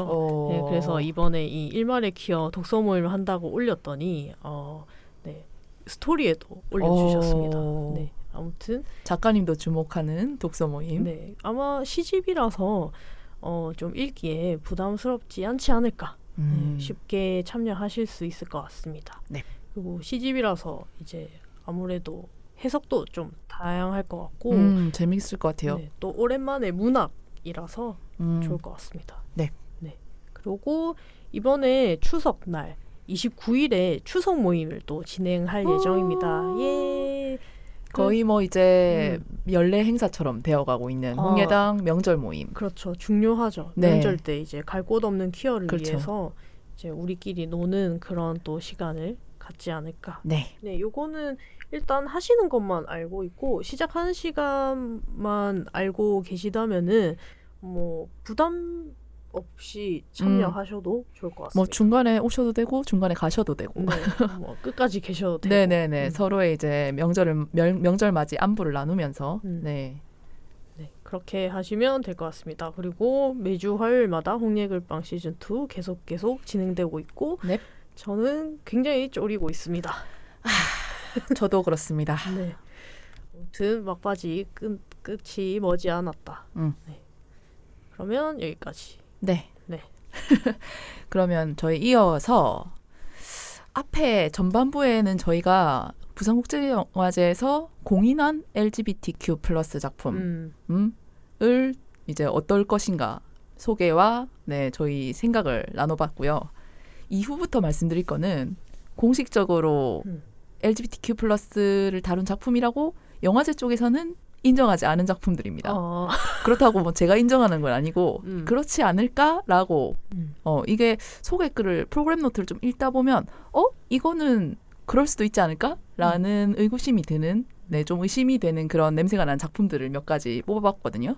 그렇죠. 뭐 성소자가 꼭 인증이 필요한 건 아니잖아요. 그렇죠. 네. 이거 어떤 감정선을 보고 이것은 퀴어적인 감정이다. 우리가 충분하다 생각하면. 그래. 그치. 그러면 퀴어 영화로 싹 소비가 될 수 있는 거죠. 그런 작품들을 궁예해보는 시간. 네네. 궁예입니다. 어디까지나. 본격 궁예. 요거 들으시는 분들은 저희가 뭐 얘기하는 걸 들어보시고 본인도 좀 조사를 해보시고 네. 그 예매 임하시면 좋겠습니다. 네. 첫 번째로 요것은 왜 제가 LGBTQ 딱지가 안 붙었는지 너무 의문인 작품이거든요. 의아할 정도로. 네, 이건 뭐 전면적으로 LGBTQ 이슈를 다루고 있는데. 이거 심지어 독서 모임도 했었어요. 홍예당에서? 네, 동명의 책을 읽었었어요. 네, 동명의 소설이 원작인 딸에 대하여입니다. 네, 저는 여기가 영화로 나온지 몰랐는데 영화로 제작이 되었고요. 그러네요. 요 프로그램 노트를 좀 읽어보면 독립한 딸이 경제적인 문제로 엄마의 집으로 들어온다. 동성연인 레인과 함께. 엄마는 혼란스럽다. 아니 이런 내용이 적혀있는데 어떻게 LGBTQ 플러스 딱지가 안 붙을 수가 있지? 근데 이게 제가 소설도 읽었었거든요. 네. 근데 그 읽은 퀴어들의 반응이 약간 이거는 기만인데? 그러니까, 원작부터가 조금 이게, 전면에 다루진 않았군요. 네, 그 엄마의 입장에서 쓰이는 건데 그 딸내미가 어쨌든 퀴어고 동성 연인이고 한데 좀 뭐라고 해야 되지? 우리가 봐도 그 엄마 집에 얹혀 사는 딸과 연인이 너무 민폐인 거야. 좋게 보이지 않아서. 그래서 뭔가 뭐라 해야 되지? 공감은 안 되는. 그러니까 엄마 성소자 부모가 읽기에는 좋은데 퀴어 당사자들이 읽기에는 퀴어가 너무 민폐인 그런 소재라서 민폐라서 약간 괴로운 네, 그래서 괴로워서 뺐나 싶기도 합니다. 그런 정도로 고려를 해서 그 딱지를 붙이는지 몰랐네요. 해서 이건 러닝타임 106분짜리고 이미랑이라는 감독님께서 연출하셨습니다. 그래서 이것은 저는 챙겨볼 것 같아요. 저는 사실 원작 소설을 아직 안 읽어봤거든요. 그래서 지훈님이 지적하신 부분이 어떤 건지 좀 궁금하기도 하고 또 이게 영화나 다른 매체로 이게 재해석되면은 또 그런 부분이 좀 다르게 드러날 수가 있잖아요. 더 좋을 수도 있으니까. 민폐라고 생각한 부분이 좀 다듬어졌을 수도 있고 그것에 어떤 설득력을 더해주는 어떤 서사로 갈 수도 있고 네. 그래서 일단 모녀가 나오는 서사를 싫어하지 않고 저는 그런 와중에 이제 퀴어 여성 딸이 나오니까 이것은 챙겨볼 것 같습니다. 본인의 이야기다. 네, 다음. 그리고 다음 작품으로 제가 소개해드리고 싶은 건 추락의 해부라는 프랑스 영화입니다. 제목이 내 취향이야. 이런 약간 시적인 제목 좋아하시나 봐요. 추락의 해부. 일단 스틸컷이 누군가 추락했어요. 그렇군요. 그렇군요. 아마 이 추락한 어떤 사건을 가지고 이제 뭐 진상을 파악해 나가는 그런 영화가 아닐까 싶은데 요곳에서 제가 조금 싶었던 부분은 이게 어떤 그 남편이 눈더미에서 사체로 발견된 어떤 여성이 있어요. 남편이 죽었어. 추락해서 죽은 거예요. 그럼 괜찮아. 그래서 이게 사고냐 자살이냐 아니면 타살이냐. 이거 그거 아니야? 그 탕웨이 나온 영화 있잖아요. 헤어질 결심. 그거랑 비슷하네. 첫 번째 살인이랄까 첫 번째 사망과 흡사한 상황이네요. 그렇죠. 그때도 이제 뭐 탕웨이가 죽였니 자살이니 그거랑 비슷하네. 그래서 이렇게 의문의 죽음을 이제 남편이 당하니까 그 아내가 기소돼가지고 법정에서 뭐 이것저것 추궁을 당하는 거예요. 여기는 경찰서 안 가고 법정으로 가네? 법정으로 바로 갔네요. 갔는데 이제 그 범죄로 추정되는 어떤 그 사건보다 이 여성 개인에 대한 사생활에 대해서 사람들이 이목을 집중하는 것이에요. 그래서 이 사람이 가진 속성들, 독립적인 여성, 양성애자, 문학적 성공, 양성애자. 네, 이렇게 캐릭터 소개가 나와 있는데 이것도 LGBTQ 딱지는 붙어 있지 않거든요. 뭐 물론 전면적으로 나오진 않겠지만 제 경험상 프로그램 노트에 어떤 캐릭터의 정체성이 드러난다 하면 완전 배경적인 요소로 쓰이진 않는다. 좀 그래도 핵심 요소기 때문에 요 짧은 프로그램 노트 안에 들어갈 수가 있었던 것이다. 그래서 이것과 관련된 어떤 에피소드 같은 게 나오지 않을까 싶어요. 그러네요. 네. 혹은 내연녀랑 합작해서 죽인 작품이라든지. 그렇죠. 여러 가지 가능성, 범죄 가능성 중에 그 시나리오가 있을 수도 있겠죠. 해서 이제 그 아들만이 이 여주인공의 무고를 입증할 수 있는 증인 같은 건가 봐요. 네. 그래서 그 아들이 목격한 진실은 무엇인가. 네, 거기에 다가서는 그런 영화라고 하네요. 일단 스릴러, 서스펜스 이런 거 좋아하시면은 네, 요런 영화 괜찮지 않을까. 그리고 이제 양성애자 주인공이 나온다. 네. 네, 그 부분도 네, 주목할 부분인 것 같고. 재미는 있을 것 같습니다. 네. 또 여성 감독의 영화네요. 그럼 뭐 괜찮지. 요게 칸 영화제 황금종려상을 받은 작품이래요. 아, 그렇군요. 네, 2023년에 황금종려상을 받은 작품이라니까 뭐 어느 정도 비평단에 좋은 평가도 얻은 작품 같으니까 봐도 후회하진 않지 않을까? 뭐 물론 그런 것 중에서도 이상한 거 많지만. 그치. 뭐 대본이 좋은 거라니까. 저번에 그 뭐지? 분노의 삼각형인가? 슬픔의 삼각형인가? 슬픔의 삼각형? 네, 그것도 황금종려상 작품이잖아요. 네네. 근데 그거는 사실 저의 올해의 영화. 오, 진짜 그 정도로? 제가 뽑은 올해의 영화였어서 이 추락의 해부도 약간 기대가 되긴 합니다. 네. 요것도 관심 있으신 분들은 챙겨보셨으면 좋겠고 네. 다음은 소울메이트라는 한국 영화입니다. 요거 그 제목이 익숙하신 분들이 많으실 거예요. 네. 안녕 나의 소울메이트라고 여기 중화권 쪽에서 제작된 소설 영화가 있거든요. 이거 뭐 대만 영화인가요? 대만이었던 것 같은데 제 기억으로는 저도 몇 번 들어본 것 같긴 합니다. 이제 두 여성의 우정인지 사랑인지를 그렸는데 뭐 어쨌든 우정입니다. 깊은 우정인데 굉장히 뭔가 영상미적으로 퀴어 베이팅이 싹 된, 그러니까 캡처를 잘 찍어 놓으면은 싹 퀴어물로 이제 위장할 수 있을 법한 그런 서사였던 걸로 기억을 하거든요. 네. 그리고 이 또 이제 한국 버전이라고 하니까 이게 또 한국어로 로컬라이징이 되면서 어떻게 또 여러 가지 관계나 설정들이 바뀌었을지 네, 그런 것이 궁금해지긴 하네요. 한국화한 거에 대한 기대감이 저는 조금 없는 편. 왜냐하면 오히려 더 헤테로스러워지고 조금 더 괴로워지거든요. 그럴 수 있죠. 이게 너무 배경이. 피부에 와닿는 어떤 빠음이 확 드러날 거니까. 맞아요. 이거 일단 프로그램 노트 조금 읽어드리면 1998년 제주로 전학 간 미소는 하은을 제주? 만난다. 제주 너무 한국스럽네. 또 일단 제주 배경이에요. 또 얼마나 또 아름다운 풍경 속에서 이 두 여성이 네, 여러 가지 장면을 만들어낼까요? 그럼 제주 사투리 있으나? 모르겠다. 한쪽이 제주 그렇겠네. 토박이겠네요. 그 둘은 전혀 다른 성격에도 불구하고 마치 잃어버린 영혼의 반쪽을 만난 듯 친밀해진다. 네. 너 육지로 갈 거면? 뭐 이런 거 나오는 거 아니야? 그렇게 완벽한 한 쌍처럼 보였던 두 사람도 예고된 운명 같은 균열을 피할 수 없다. 해서 이게 어느 정도 비극서사긴 한데 여성 서사 좋아하시면 뭐 꼭 퀴어를 고집하지 않으신다면 괜찮을 수도 아닐 수도. 근데 난 두 여성 사이에 남자가 끼는 게 네. 그렇게 싫더라. 그렇죠. 아무래도. 그러니까 우리는 사랑하는 사이는 못 되고 소울메이트까지는 될 수 있는 거 그런 거잖아. 그러니까 그것을 소울메이트라는 게 어떤 연인 관계보다 가까워질 수 없는 어떤 것으로 표현이 소울메이트라는 단어로 표현이 되는 게 너무 역설적이고 이상한 거예요. 그렇죠. 그러니까 바디메이트는 못 된다는 거잖아. 그냥 소울만 이렇게 어떻게 저떻게 될 수 있다는 거고. 어떻게 보면 더 고차원적인 것 같은데 그거에 못 미치는 어떤 관계에 그치도록 이제 딱 설정을 한다. 그렇죠. 헤테로 중심 서사에서는. 그것이 아쉬운데 여기서 좀 그래도 반전을 좀 보여주면 어떨까? 근데 반전을 보여줄 생각이 없는 것 같아요, 감독은. 그런가? 네. 아는 감독이신가요? 아니요, 몰라요. 모르는 분인데. 저도 모르는 분인데. 초면입니다. 네네, 초면인데, 근데 뭐 조금 여기 조금 희망적인 멘트가 적혀 있는데 한번 읽어봐 드릴게요. 민용근 감독은 삼각관계보다 미소와 하은의 운명에 포커스를 맞추며 단단한 여성 서사를 구축했다.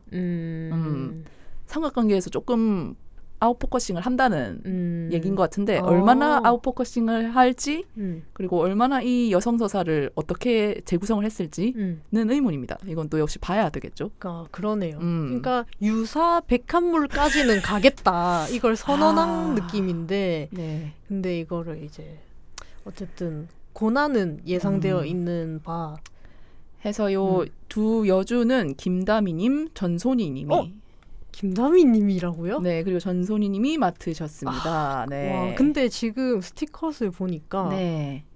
얼굴 합 재밌다. 네, 얼굴 합은 일단 합격입니다. 이거 캡처만 하더라도 이거는 좀 된다. 청래, 유사 청래 좋아하시는 분들. 심지어 제주도? 와, 이거는 챙겨봐야죠. 야, 이거는 조금 그러네. 좀 구미가 당기시나 봐요, 갑자기. 약간 당기네요.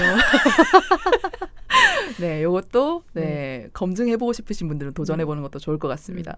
제가 또 무쌍 여자를 좋아하지 않습니까? 네. 그러니까 이 대대로 지금 저희 방송 녹음할 때마다 님의 소나무식.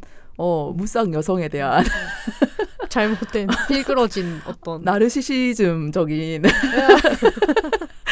어떤 그런 애정이 계속 드러나는 게 아주 흥미롭다. 네.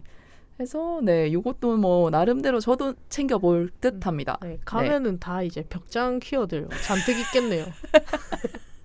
그렇죠. 네.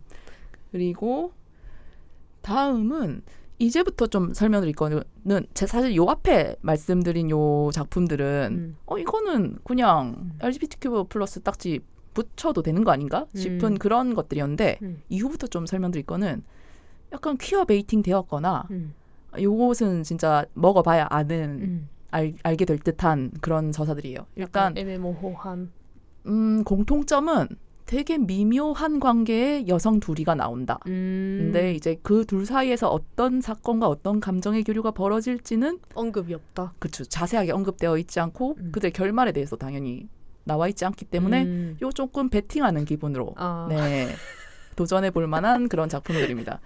첫 번째는 레드룸스라는 스릴러 영화인데요. 캐나다 작품이고요. 벌써 무서울 것 같아요. 네, 이미 스틸컷이 레드합니다. 방이 빨간색이라는 거잖아. 레드룸스예요, 그것도. 방이 여러 개요. 미쳐버립니다, 진짜.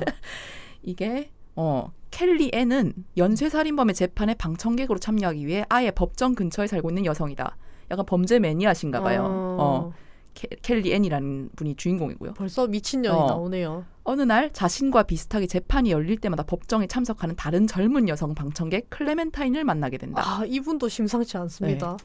머물 곳이 없는 클레멘타인은 켈리 앤의 배려로 당분간 그녀의 아파트에 함께 지내게 된다. 레즈들은 늘 머물 곳이 없죠. 그리고 한쪽은 늘 머물 곳이 있어요. 그러게. 둘 다 머물 곳이 없진 않거든요. 장소유한테 싹 옮겨가는 그런 서사. 네. 그래서 지금 이 무작정 연쇄살인범을 응원하는 클레멘타인과는 달리 켈리 앤은 왜 이 재판에 집착하는지 불분명하다. 그러니까 요 의도가 불분명한 두 사람이 연쇄살인범의 재판에서 자꾸 만나고 그리고 심지어 이제 한쪽이 한쪽 집에서 머물게 된다. 무슨 일이 벌어질지 잘 모르겠어요. 그러니까 한쪽은 범죄 매니아인데 한쪽은 지금 그 의도가 불분명하다는 거잖아요. 왜 이 집에 들어갔는지도 모르겠고 접근을 위한 접근이었을 수도 있어. 이건 왜 이 집에 들어갔는지도 모르겠고 왜 이 집에 불렀는지도 모르겠어요. 그러네. 양쪽 다 수상한 여성들 이들이 이제 뭔가 감추고 있는 어떤 의도가 어쩌면 사랑인가? 스릴러인가? 거기에 둘 베팅을 다일 해야 수도 되는. 있죠. 둘 다일 수도 있고 이것은 그래서 그 불확실한 부분, 모호한 부분 때문에 일단 꼽아봤고요. 네. 또 근데 이런 약간 공포물, 스릴러물 좋아하시지 않나요? 영화로서의 공포물은 사실 그렇게 좋아하진 않는데 한 번씩 보기는 봐요. 싫어하진 않습니다. 그 영화가 그리는 어떤 공포 서사가 항상 끝이 저는 좀 이렇게 끝나는 느낌이라 가지고 그렇게 막 팬은 아니에요. 오히려 괴담 이런 류를 좋아하시는 여운이 남는 게 오히려 이게 단편 영화라면은 얘기가 다를 것 같은 장편 영화로 만들어진 공포 영화들은 막 엄청나게 사건이 계속 그 한 사건만 일어나는 여러 사건이 연속해서 일어나고 점점점 서사가 꼬여가고 마지막에 그냥 꽥 하거나 아니면 뭐 이렇게 두루뭉술하게 갑자기 평화를 찾거나 그러거든요. 그런 결론을 지어버리는 그 부분이 항상 제 마음에 잘 들기가 쉽지가 않아가지고 네. 그리고 뭐 스릴러 공포 쪽이 전에도 제가 방송에서 언급한 적 있는 것 같은데 퀴어물인 경우가 제법 있어요. 그러니까 요 두 장르의 어떤 친밀성이 있기 때문에 조금 기대해봐도 되지 않나? 그러니까 스릴러나 공포 서사에서 요런 좀 미묘한 두 여성의 관계가 그려진다? 그러면 조금은 믿어보고 가도 되지 않나? 라는 개인적인 생각을 하고 있습니다. 네, 다음 영화는 키리의 노래라는 일본 영화입니다. 네, 이게 그 히로세 스즈가 나오네요. 누구죠? 아, 모르시는구나. 누구신지. 네. 넘어갈게요 일단. 네, 요거는 그 동일본 대지진으로 가족을 잃은 소녀 루카는 제대로 말을 할 수 없는 장애를 갖게 되지만 노래를 부를 때만은 자기 목소리를 낼 수 있다. 죽은 언니가 사귀었던 남자친구가 오사카에 대학에 다니고 있다는 걸 기억해낸 루카는 무작정 오사카까지 찾아가지만 루카를 염려하고 보살펴주려는 사람들의 의도와 무관하게 고아원에 가게 된다. 네? 시간이 흘러 루카는 거리에서 노래를 부르는 가수 키리에가 되고 우연히 키리에를 만난 옛 친구 이코는 키리에의 매니저가 되겠다고 자청한다. 키리에는 이코의 도움을 받아 가수로 성공할 것인가? 어쩌고저쩌고. 비긴 어게인. 그래서 상처받은 소녀들의 이야기를 한다고 하고 이 영화의 감독이 이와이 슌지입니다. 러브레터. 오겐키 데스카의 감독이거든요. 네. 네, 그래서 또 이제 감성 로맨스 뭐 요런 쪽인 것 같고 물론 남캐가 등장하는 것도 같습니다만은 제가 요 트레일러를 잠깐 봤는데 이제 깔이 괜찮던데요? 깔이 괜찮다는 말씀을 해주셨는데 네. 그 트레일러 초반부에 보면은 여기서 그러니까 키리에가 거리의 가수가 되잖아요. 키리에가 이게 거리에서 이게 연주를 하고 있으니까 어떤 이제 젊은 여성이 보고 더 해보라는 식으로 이렇게 응원과 흥미가 섞인 그런 눈으로 보면서 이제 말을 거는 장면이 나와요. 네, 이제 비즈니스 동반자가 되는 거겠죠. 네. 근데 일본도 참 그런 퀴어 베이팅에 능하지 않습니까? 아주 악랄한 사람들입니다. 새끼들 할 뻔했네. 악랄한 사람들이고 네. 일단 여기 스틸컷도 지금 보세요. 네, 지금 뭐 그렇거든요. 네, 뭐 예, 흔한 일본 청춘 영화일 수도 있을 것 같은데 네, 기대를 또 하게 되는 좀 미묘하긴 합니다. 이 적극 추천 기대를 해달라는 말씀은 못 드리겠는데 이거 그래도 조금 어느 정도 건덕지가 있을 수도 있지 않을까라는 의혹을 좀 제기해보는 정도. 네. 근데 전체적인 영화 깔은 괜찮은 것 같습니다. 아, 네, 그냥 그냥 영화로서 네. 보니까 그 기본에 충실한 그런 느낌이 있어요. 네. 기본이라고 하면 어떤 음악 영화로서의 그 뭐라 해야 되지? 퀴어 영화들 보면은 기본은 안 됐는데 그냥 퀴어 서사인 경우가 있잖아요. 아, 네네네. 네, 근데 이거는 전체적으로 뭐 헤테로물이라고 한들 영화로서의 깔은 일단 있고 거기에 퀴어 베이팅이 더해져서 어쨌든 이제 그림은 좋을 것 같은 그런 느낌이 있습니다. 보고 이제 화가 나지는 않을 것 같다. 그렇게 큰 그런 기대를 하지 않는다고 하면은. 그렇죠. 그러니까 퀴어 영화들 보고 나면 진짜 개빡치는 경우 가끔씩 있잖아. 그렇죠. 그런 건 아닐 것 같아. 네. 영화로서 작품성은 어쨌든 보장된 그런 느낌. 그 이와이 슌지 감독 영화 좋아하시는 분들 많으시니까 네, 그런 이유에서 이 영화를 찾으시는 분도 제법 있을 거라고 생각을 합니다. 네. 그리고 다음 영화는 괜찮아 라는 한국 영화고요. 네, 이곳은 이제 어떤 고등학생이 교통사고로 엄마를 잃게 되는데 그 이제 혼자 남겨졌잖아요. 네. 그 이제 소녀에게 이제 세상 함께 살벌하지만 이 소녀가 생각보다 강하고 밝고 씩씩하대요. 쏘아대는 입담이며 저돌적인 근성이며 어디 내놓아도 살아남을 기세. 퀴어하다. 잡초 같은 여성. 굴하지 않는 퀴어의 근성. 근데 이 친구가 또 한국 무용을 하나 봐요. 네, 한국 무용을 하는데 밀린 집세 때문에 쫓겨나게 돼요. 과하다. 그래서 자신이 속해 있는 예술단에 숨어 생활하다 깐깐하기로 이름난 예술단 감독 설아에게 들키게 된다. 네. 또 이런 사람한테 들키면 또 싹 감싸주지. 하지만 둘은 서서히 가까워진다. 네. 어떤 식으로 가까워질까? 얼마나 더 가까워질까? 그건 알 수 없지만 그러니까 아가씨처럼 같이 목욕을 한다는 걸까? 네. 그리고 여기 뭐 줄줄줄줄 나온 손석구 씨도 나오네요. 그래요? 네. 그래서 뭐 괜찮아. 손석구보러 사람들 많이 올 수도 있겠다. 그럴 수도 있겠네요. 그 많이는 개입을 안 하셨으면 좋겠는데 개인적인 바람으로는 죄송합니다. 네. 그래서 이 소개에 보면 소녀들의 세밀한 감정까지도 섬세하게 포착해낸다라는 문장이 들어가 있고 이 부분에 조금 걸어봐도 되지 않을까. 진짜 우리 별거 아닌 거에 네. 많은 걸 걸어야 된다. 이런 것에 걸어야 여러분 하나가 터지는 겁니다. 이런 거에 우리 삶을 걸어야 되잖아. 10개 보면 한 개는 터지게 돼 있어요. 이러면. 그러니까 지하다님의 삶이 이때까지 얼마나 힘들었는지 약간 짐작이 가능한 부분. 즐거운 삶이었어. 그리고 또 이제 여성 감독분이 제작하셨고 네. 네. 그래서 약간 코미디적 요소가 있는 것 같아요. 청춘 코미디 이런 거 좀 좋아하시는 분들이라면 이런 걸 좀 찾아봐도 좋으시지 않을까. 네, 발랄한. 저는 굉장히 네, 이때까지 들었을 때 괜찮아. 괜찮아? 괜찮아. 진짜 괜찮았으면 좋겠다. 네, 괜찮네요. 영재는 It's okay입니다. It's okay. It's okay. 네, 네, 좋습니다. 네. 그리고 다음으로 소개해드릴 영화는 발레리나라는 한국 영화입니다. 네, 요것은 어떤 여성이 전종서님이 전종선인가 박유린님이 나오는데 네. 그 전종서님이 연기하시는 어떤 여성인지 어떤 여성인가 네 친구가 갑작스럽게 죽어요. 발레를 하던 친구였는데 갑작스럽게 죽어서 네. 그 친구의 죽음을 야기시킨 걸로 추정된 어떤 범죄자를 쫓는데 남자를 근데 이 쫓는 여성이 또 어떤 사람이냐면 독보적인 실력을 지닌 경원 출신 전종서님이 네 이라고 합니다. 그래서 액션 스릴러 경호팀이야?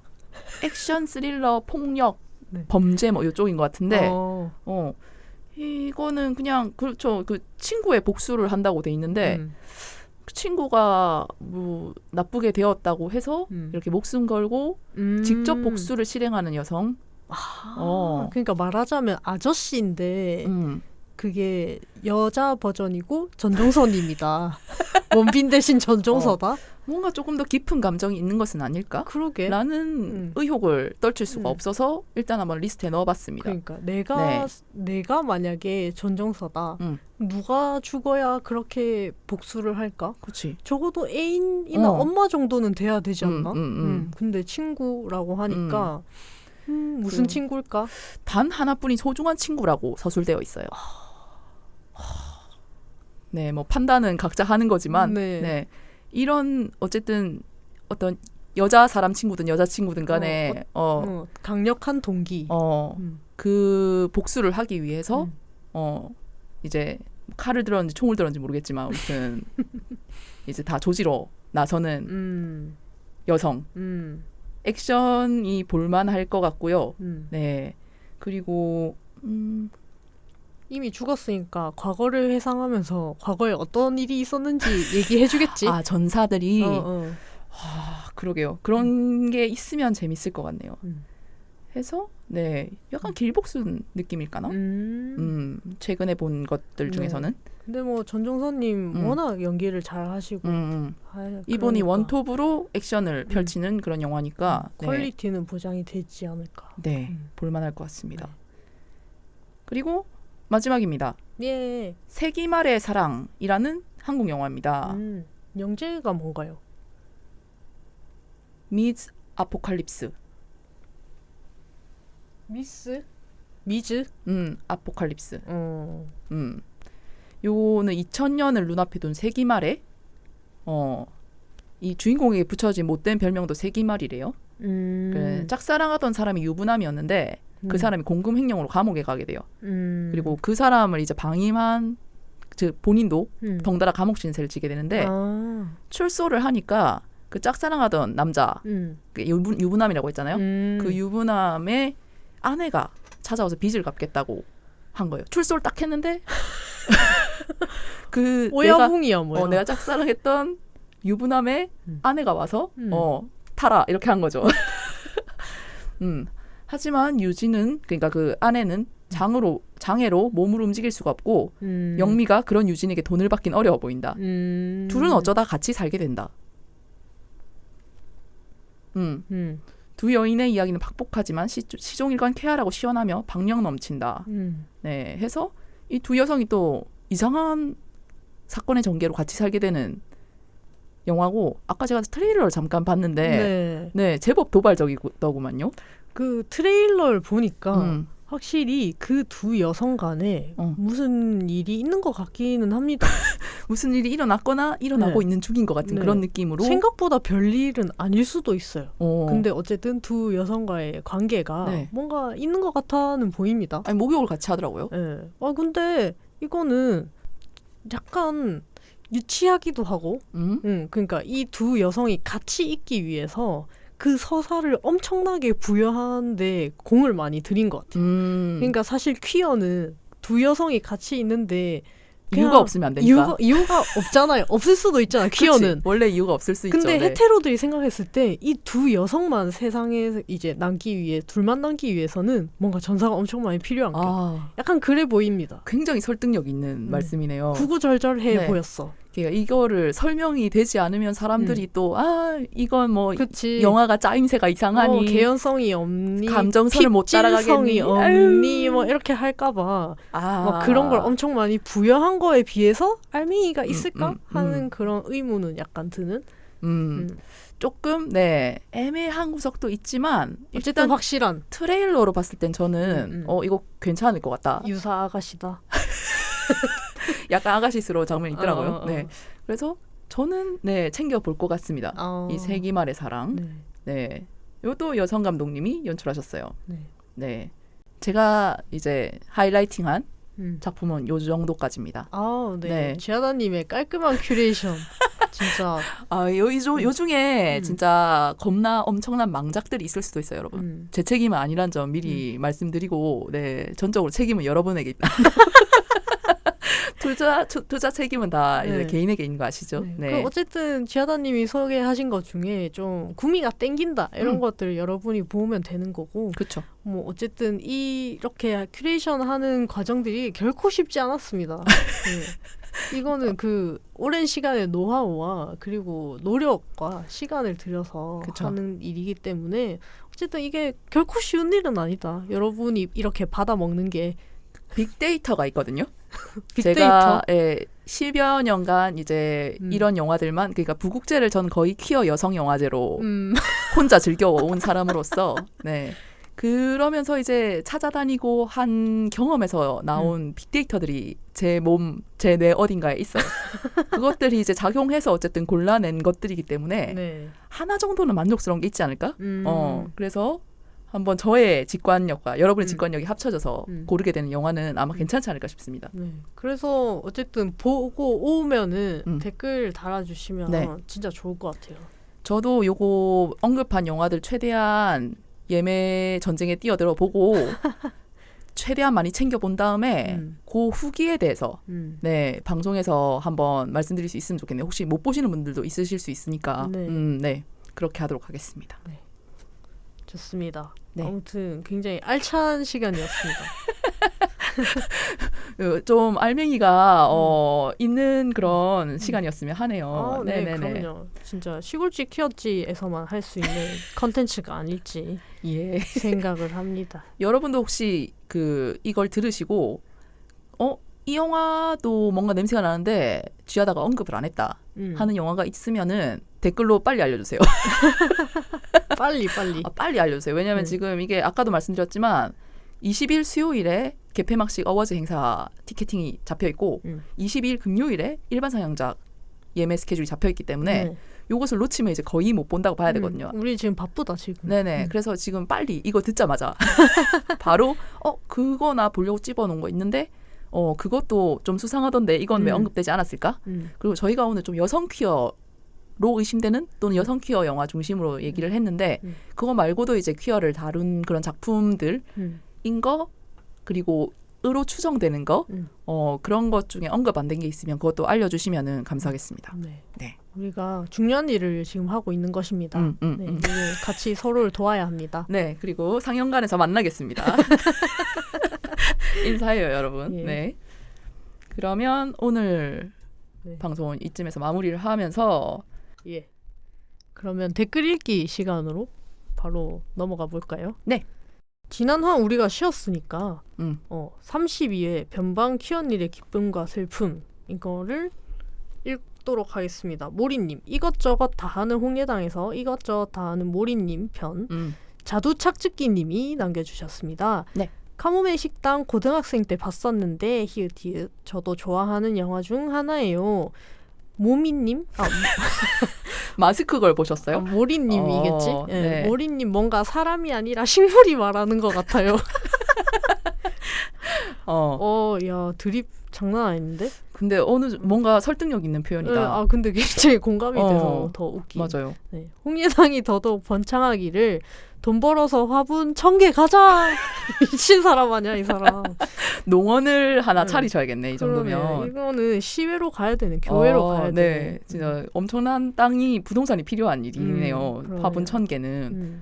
네. 댓글 감사합니다. 카모메 식당 보신 분들이 많으신 것 같아요. 우리만 안 봤나 봐.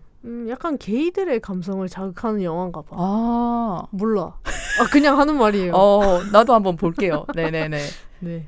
그리고 고지식 박사님이 본인이 출연한 방송에 또 댓글을 남겨주셨어요. 등판을 하셨네요. 네.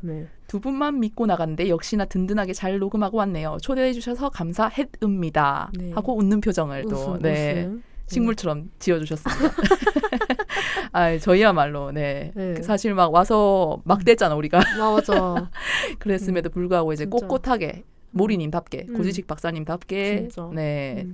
당황하지 않고 잘 녹음하고 가주셔서 감사합니다. 네, 정말 나름 쏠쏠한 재미가 있었습니다. 재밌던데 나는. 네, 저는 그래서 여러 번 들었어요. 은근 웃긴 거야. 그래서 진짜 웃긴 사람이야. 진짜 이상하고 웃긴 이상한 날의 앨리스 같은 사람이야. 네. 그리고 또 세나라님이 엄청 긴 댓글을 또 남겨주셨습니다. 네. 모리님 유머를 좋아하는 한 사람입니다. 집안의 모리를 읽어버리신 모리님. 네. 일본어로 숲이란 뜻이니까 숲을 읽어버리신 모리님. 말된다. 저는 식물 습성에 딱 반대로 해주다 죽이기 전문이라. 왜 그러시는지 모르겠네. 모리님이 위대하게만 보이네요. 네, 뭐 이런 사람도 있어야죠. 그쵸, 세상에. 네. 그나마 방송 듣고 정신 차려서 다이소에서 흙 사왔습니다. 말라 죽고 있는 다육이 삽목해 주려고요. 다 죽기 전에 흙봉다리를 뜯어야 할 텐데. 지금 뜯으러 가세요. 지금 뜯었을까? 내가 봤을 때 안 뜯었을 것 같아. 아직 안 뜯으셔서 지금 빨리 뜯으러 가세요. 그러니까. 저 같은 일개 소시민을 무려 게스트로 초청해 주시다니 너무 영광되어요. 저는 지극히 텍스트 지향적인 인간이라 댓글로만 떠들 수 있답니다. 하하 점점점. 그럼 다음에는 그냥 글로 모셔보는 걸로? 그러면 AI 스피커가 말해주는 건가요?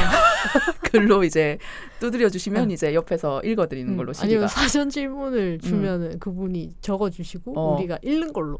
거의 뭐 베일에 쌓인 듀나 같은 느낌이네요. 그럴 수도 있고 스탠딩 에그처럼 그렇게 할 수도 있겠네. 네네네. 아무튼 플러스 지은님이 제 내면에 불꽃이 있다고 하셔서 흠칫 놀랐어요. 옛날에 잠시 조이 어플 이용할 때 프로필에 내면의 열정이라고 썼다가 그때 만난 애인한테 3년 동안 놀림받은 게 생각이 나네요. 메타 인지 능력이 높았던 걸까요? 크크. 내면의 열정이셨군요. 네. 저한테 싹 들키셨죠. 네. 내면의 불꽃을. 네. 그런 여성분들이 종종 있습니다. 네. 이 사람은 여성을 꿰뚫어 봅니다. 죄송합니다. 꿰뚫어봐서. 네네네. 네. 아무튼 결론은 홍예당 파이팅! 홍예당이 있어서 많이 행복합니다. 저희도 행복합니다. 감사합니다. 감사합니다. 늘 정성어린 답글 달아주셔서 정말 감사합니다. 네. 다음 김두부님의 댓글입니다. 이번 주 화요일엔 방송 없나요? 이응실 이응 이렇게 남겨주셨네요. 네. 저희한테 또 굉장히 관심이 많으신 김두부님입니다. 미안합니다. 예. 제가 방송 앞에 서두에 말씀드렸지만 제가 원인이 되어서 싹 펑크를 냈네요. 네. 저희가 인스타그램 스토리로는 올리긴 했는데 뭐 다른 공지를 친절하게 드리진 못했어요. 죄송합니다. 그 점까지 포함해서 죄송합니다. 아니요. 그래서 이제 김두부님은 어쨌든 우리한테 굉장히 관심이 많으시고 네. 매주 제때제때 챙겨 들어봐 주신다는 거니까 감사한 일이네요. 정말 좋은 청취자. 시다. 세다. 청취자시다. 네. 감사합니다. 감사하다. 네네네. 네. 이번 주는 올라갑니다. 네, 이번 주는 올라가도록 하겠습니다. 그리고 앞으로 네, 되도록 결방 없도록 노력하도록 하겠습니다. 네, 댓글 감사합니다. 많은 관심 부탁드립니다. 네. 오늘 아무튼 엄청난 방송을 네. 해버렸네요. 이게 그러니까 지금 중간에 사실 저희가 쉬는 시간이 많았어서 지금 실제 플레이 타임이 어느 정도 될지 모르겠는데 2시간쯤 될까요? 네. 이걸 끝까지 들으신 분들 대단하시겠다. 대단하시겠다. 대단하신 분들이겠다. 네. 네. 하지만 뭐 이제 영화제에 관심이 있는 분이라면 챙겨드릴 만한 방송이 아니었을까? 네, 그런 생각은 듭니다. 어쨌든 대단하시겠다. 네, 다들 예매 성공하시길 바랍니다. 네, 화이팅 화이팅. 화이팅! 그러면 오늘 방송은 여기까지. 지금까지 시골지 키어찌였습니다. 안녕. 안녕.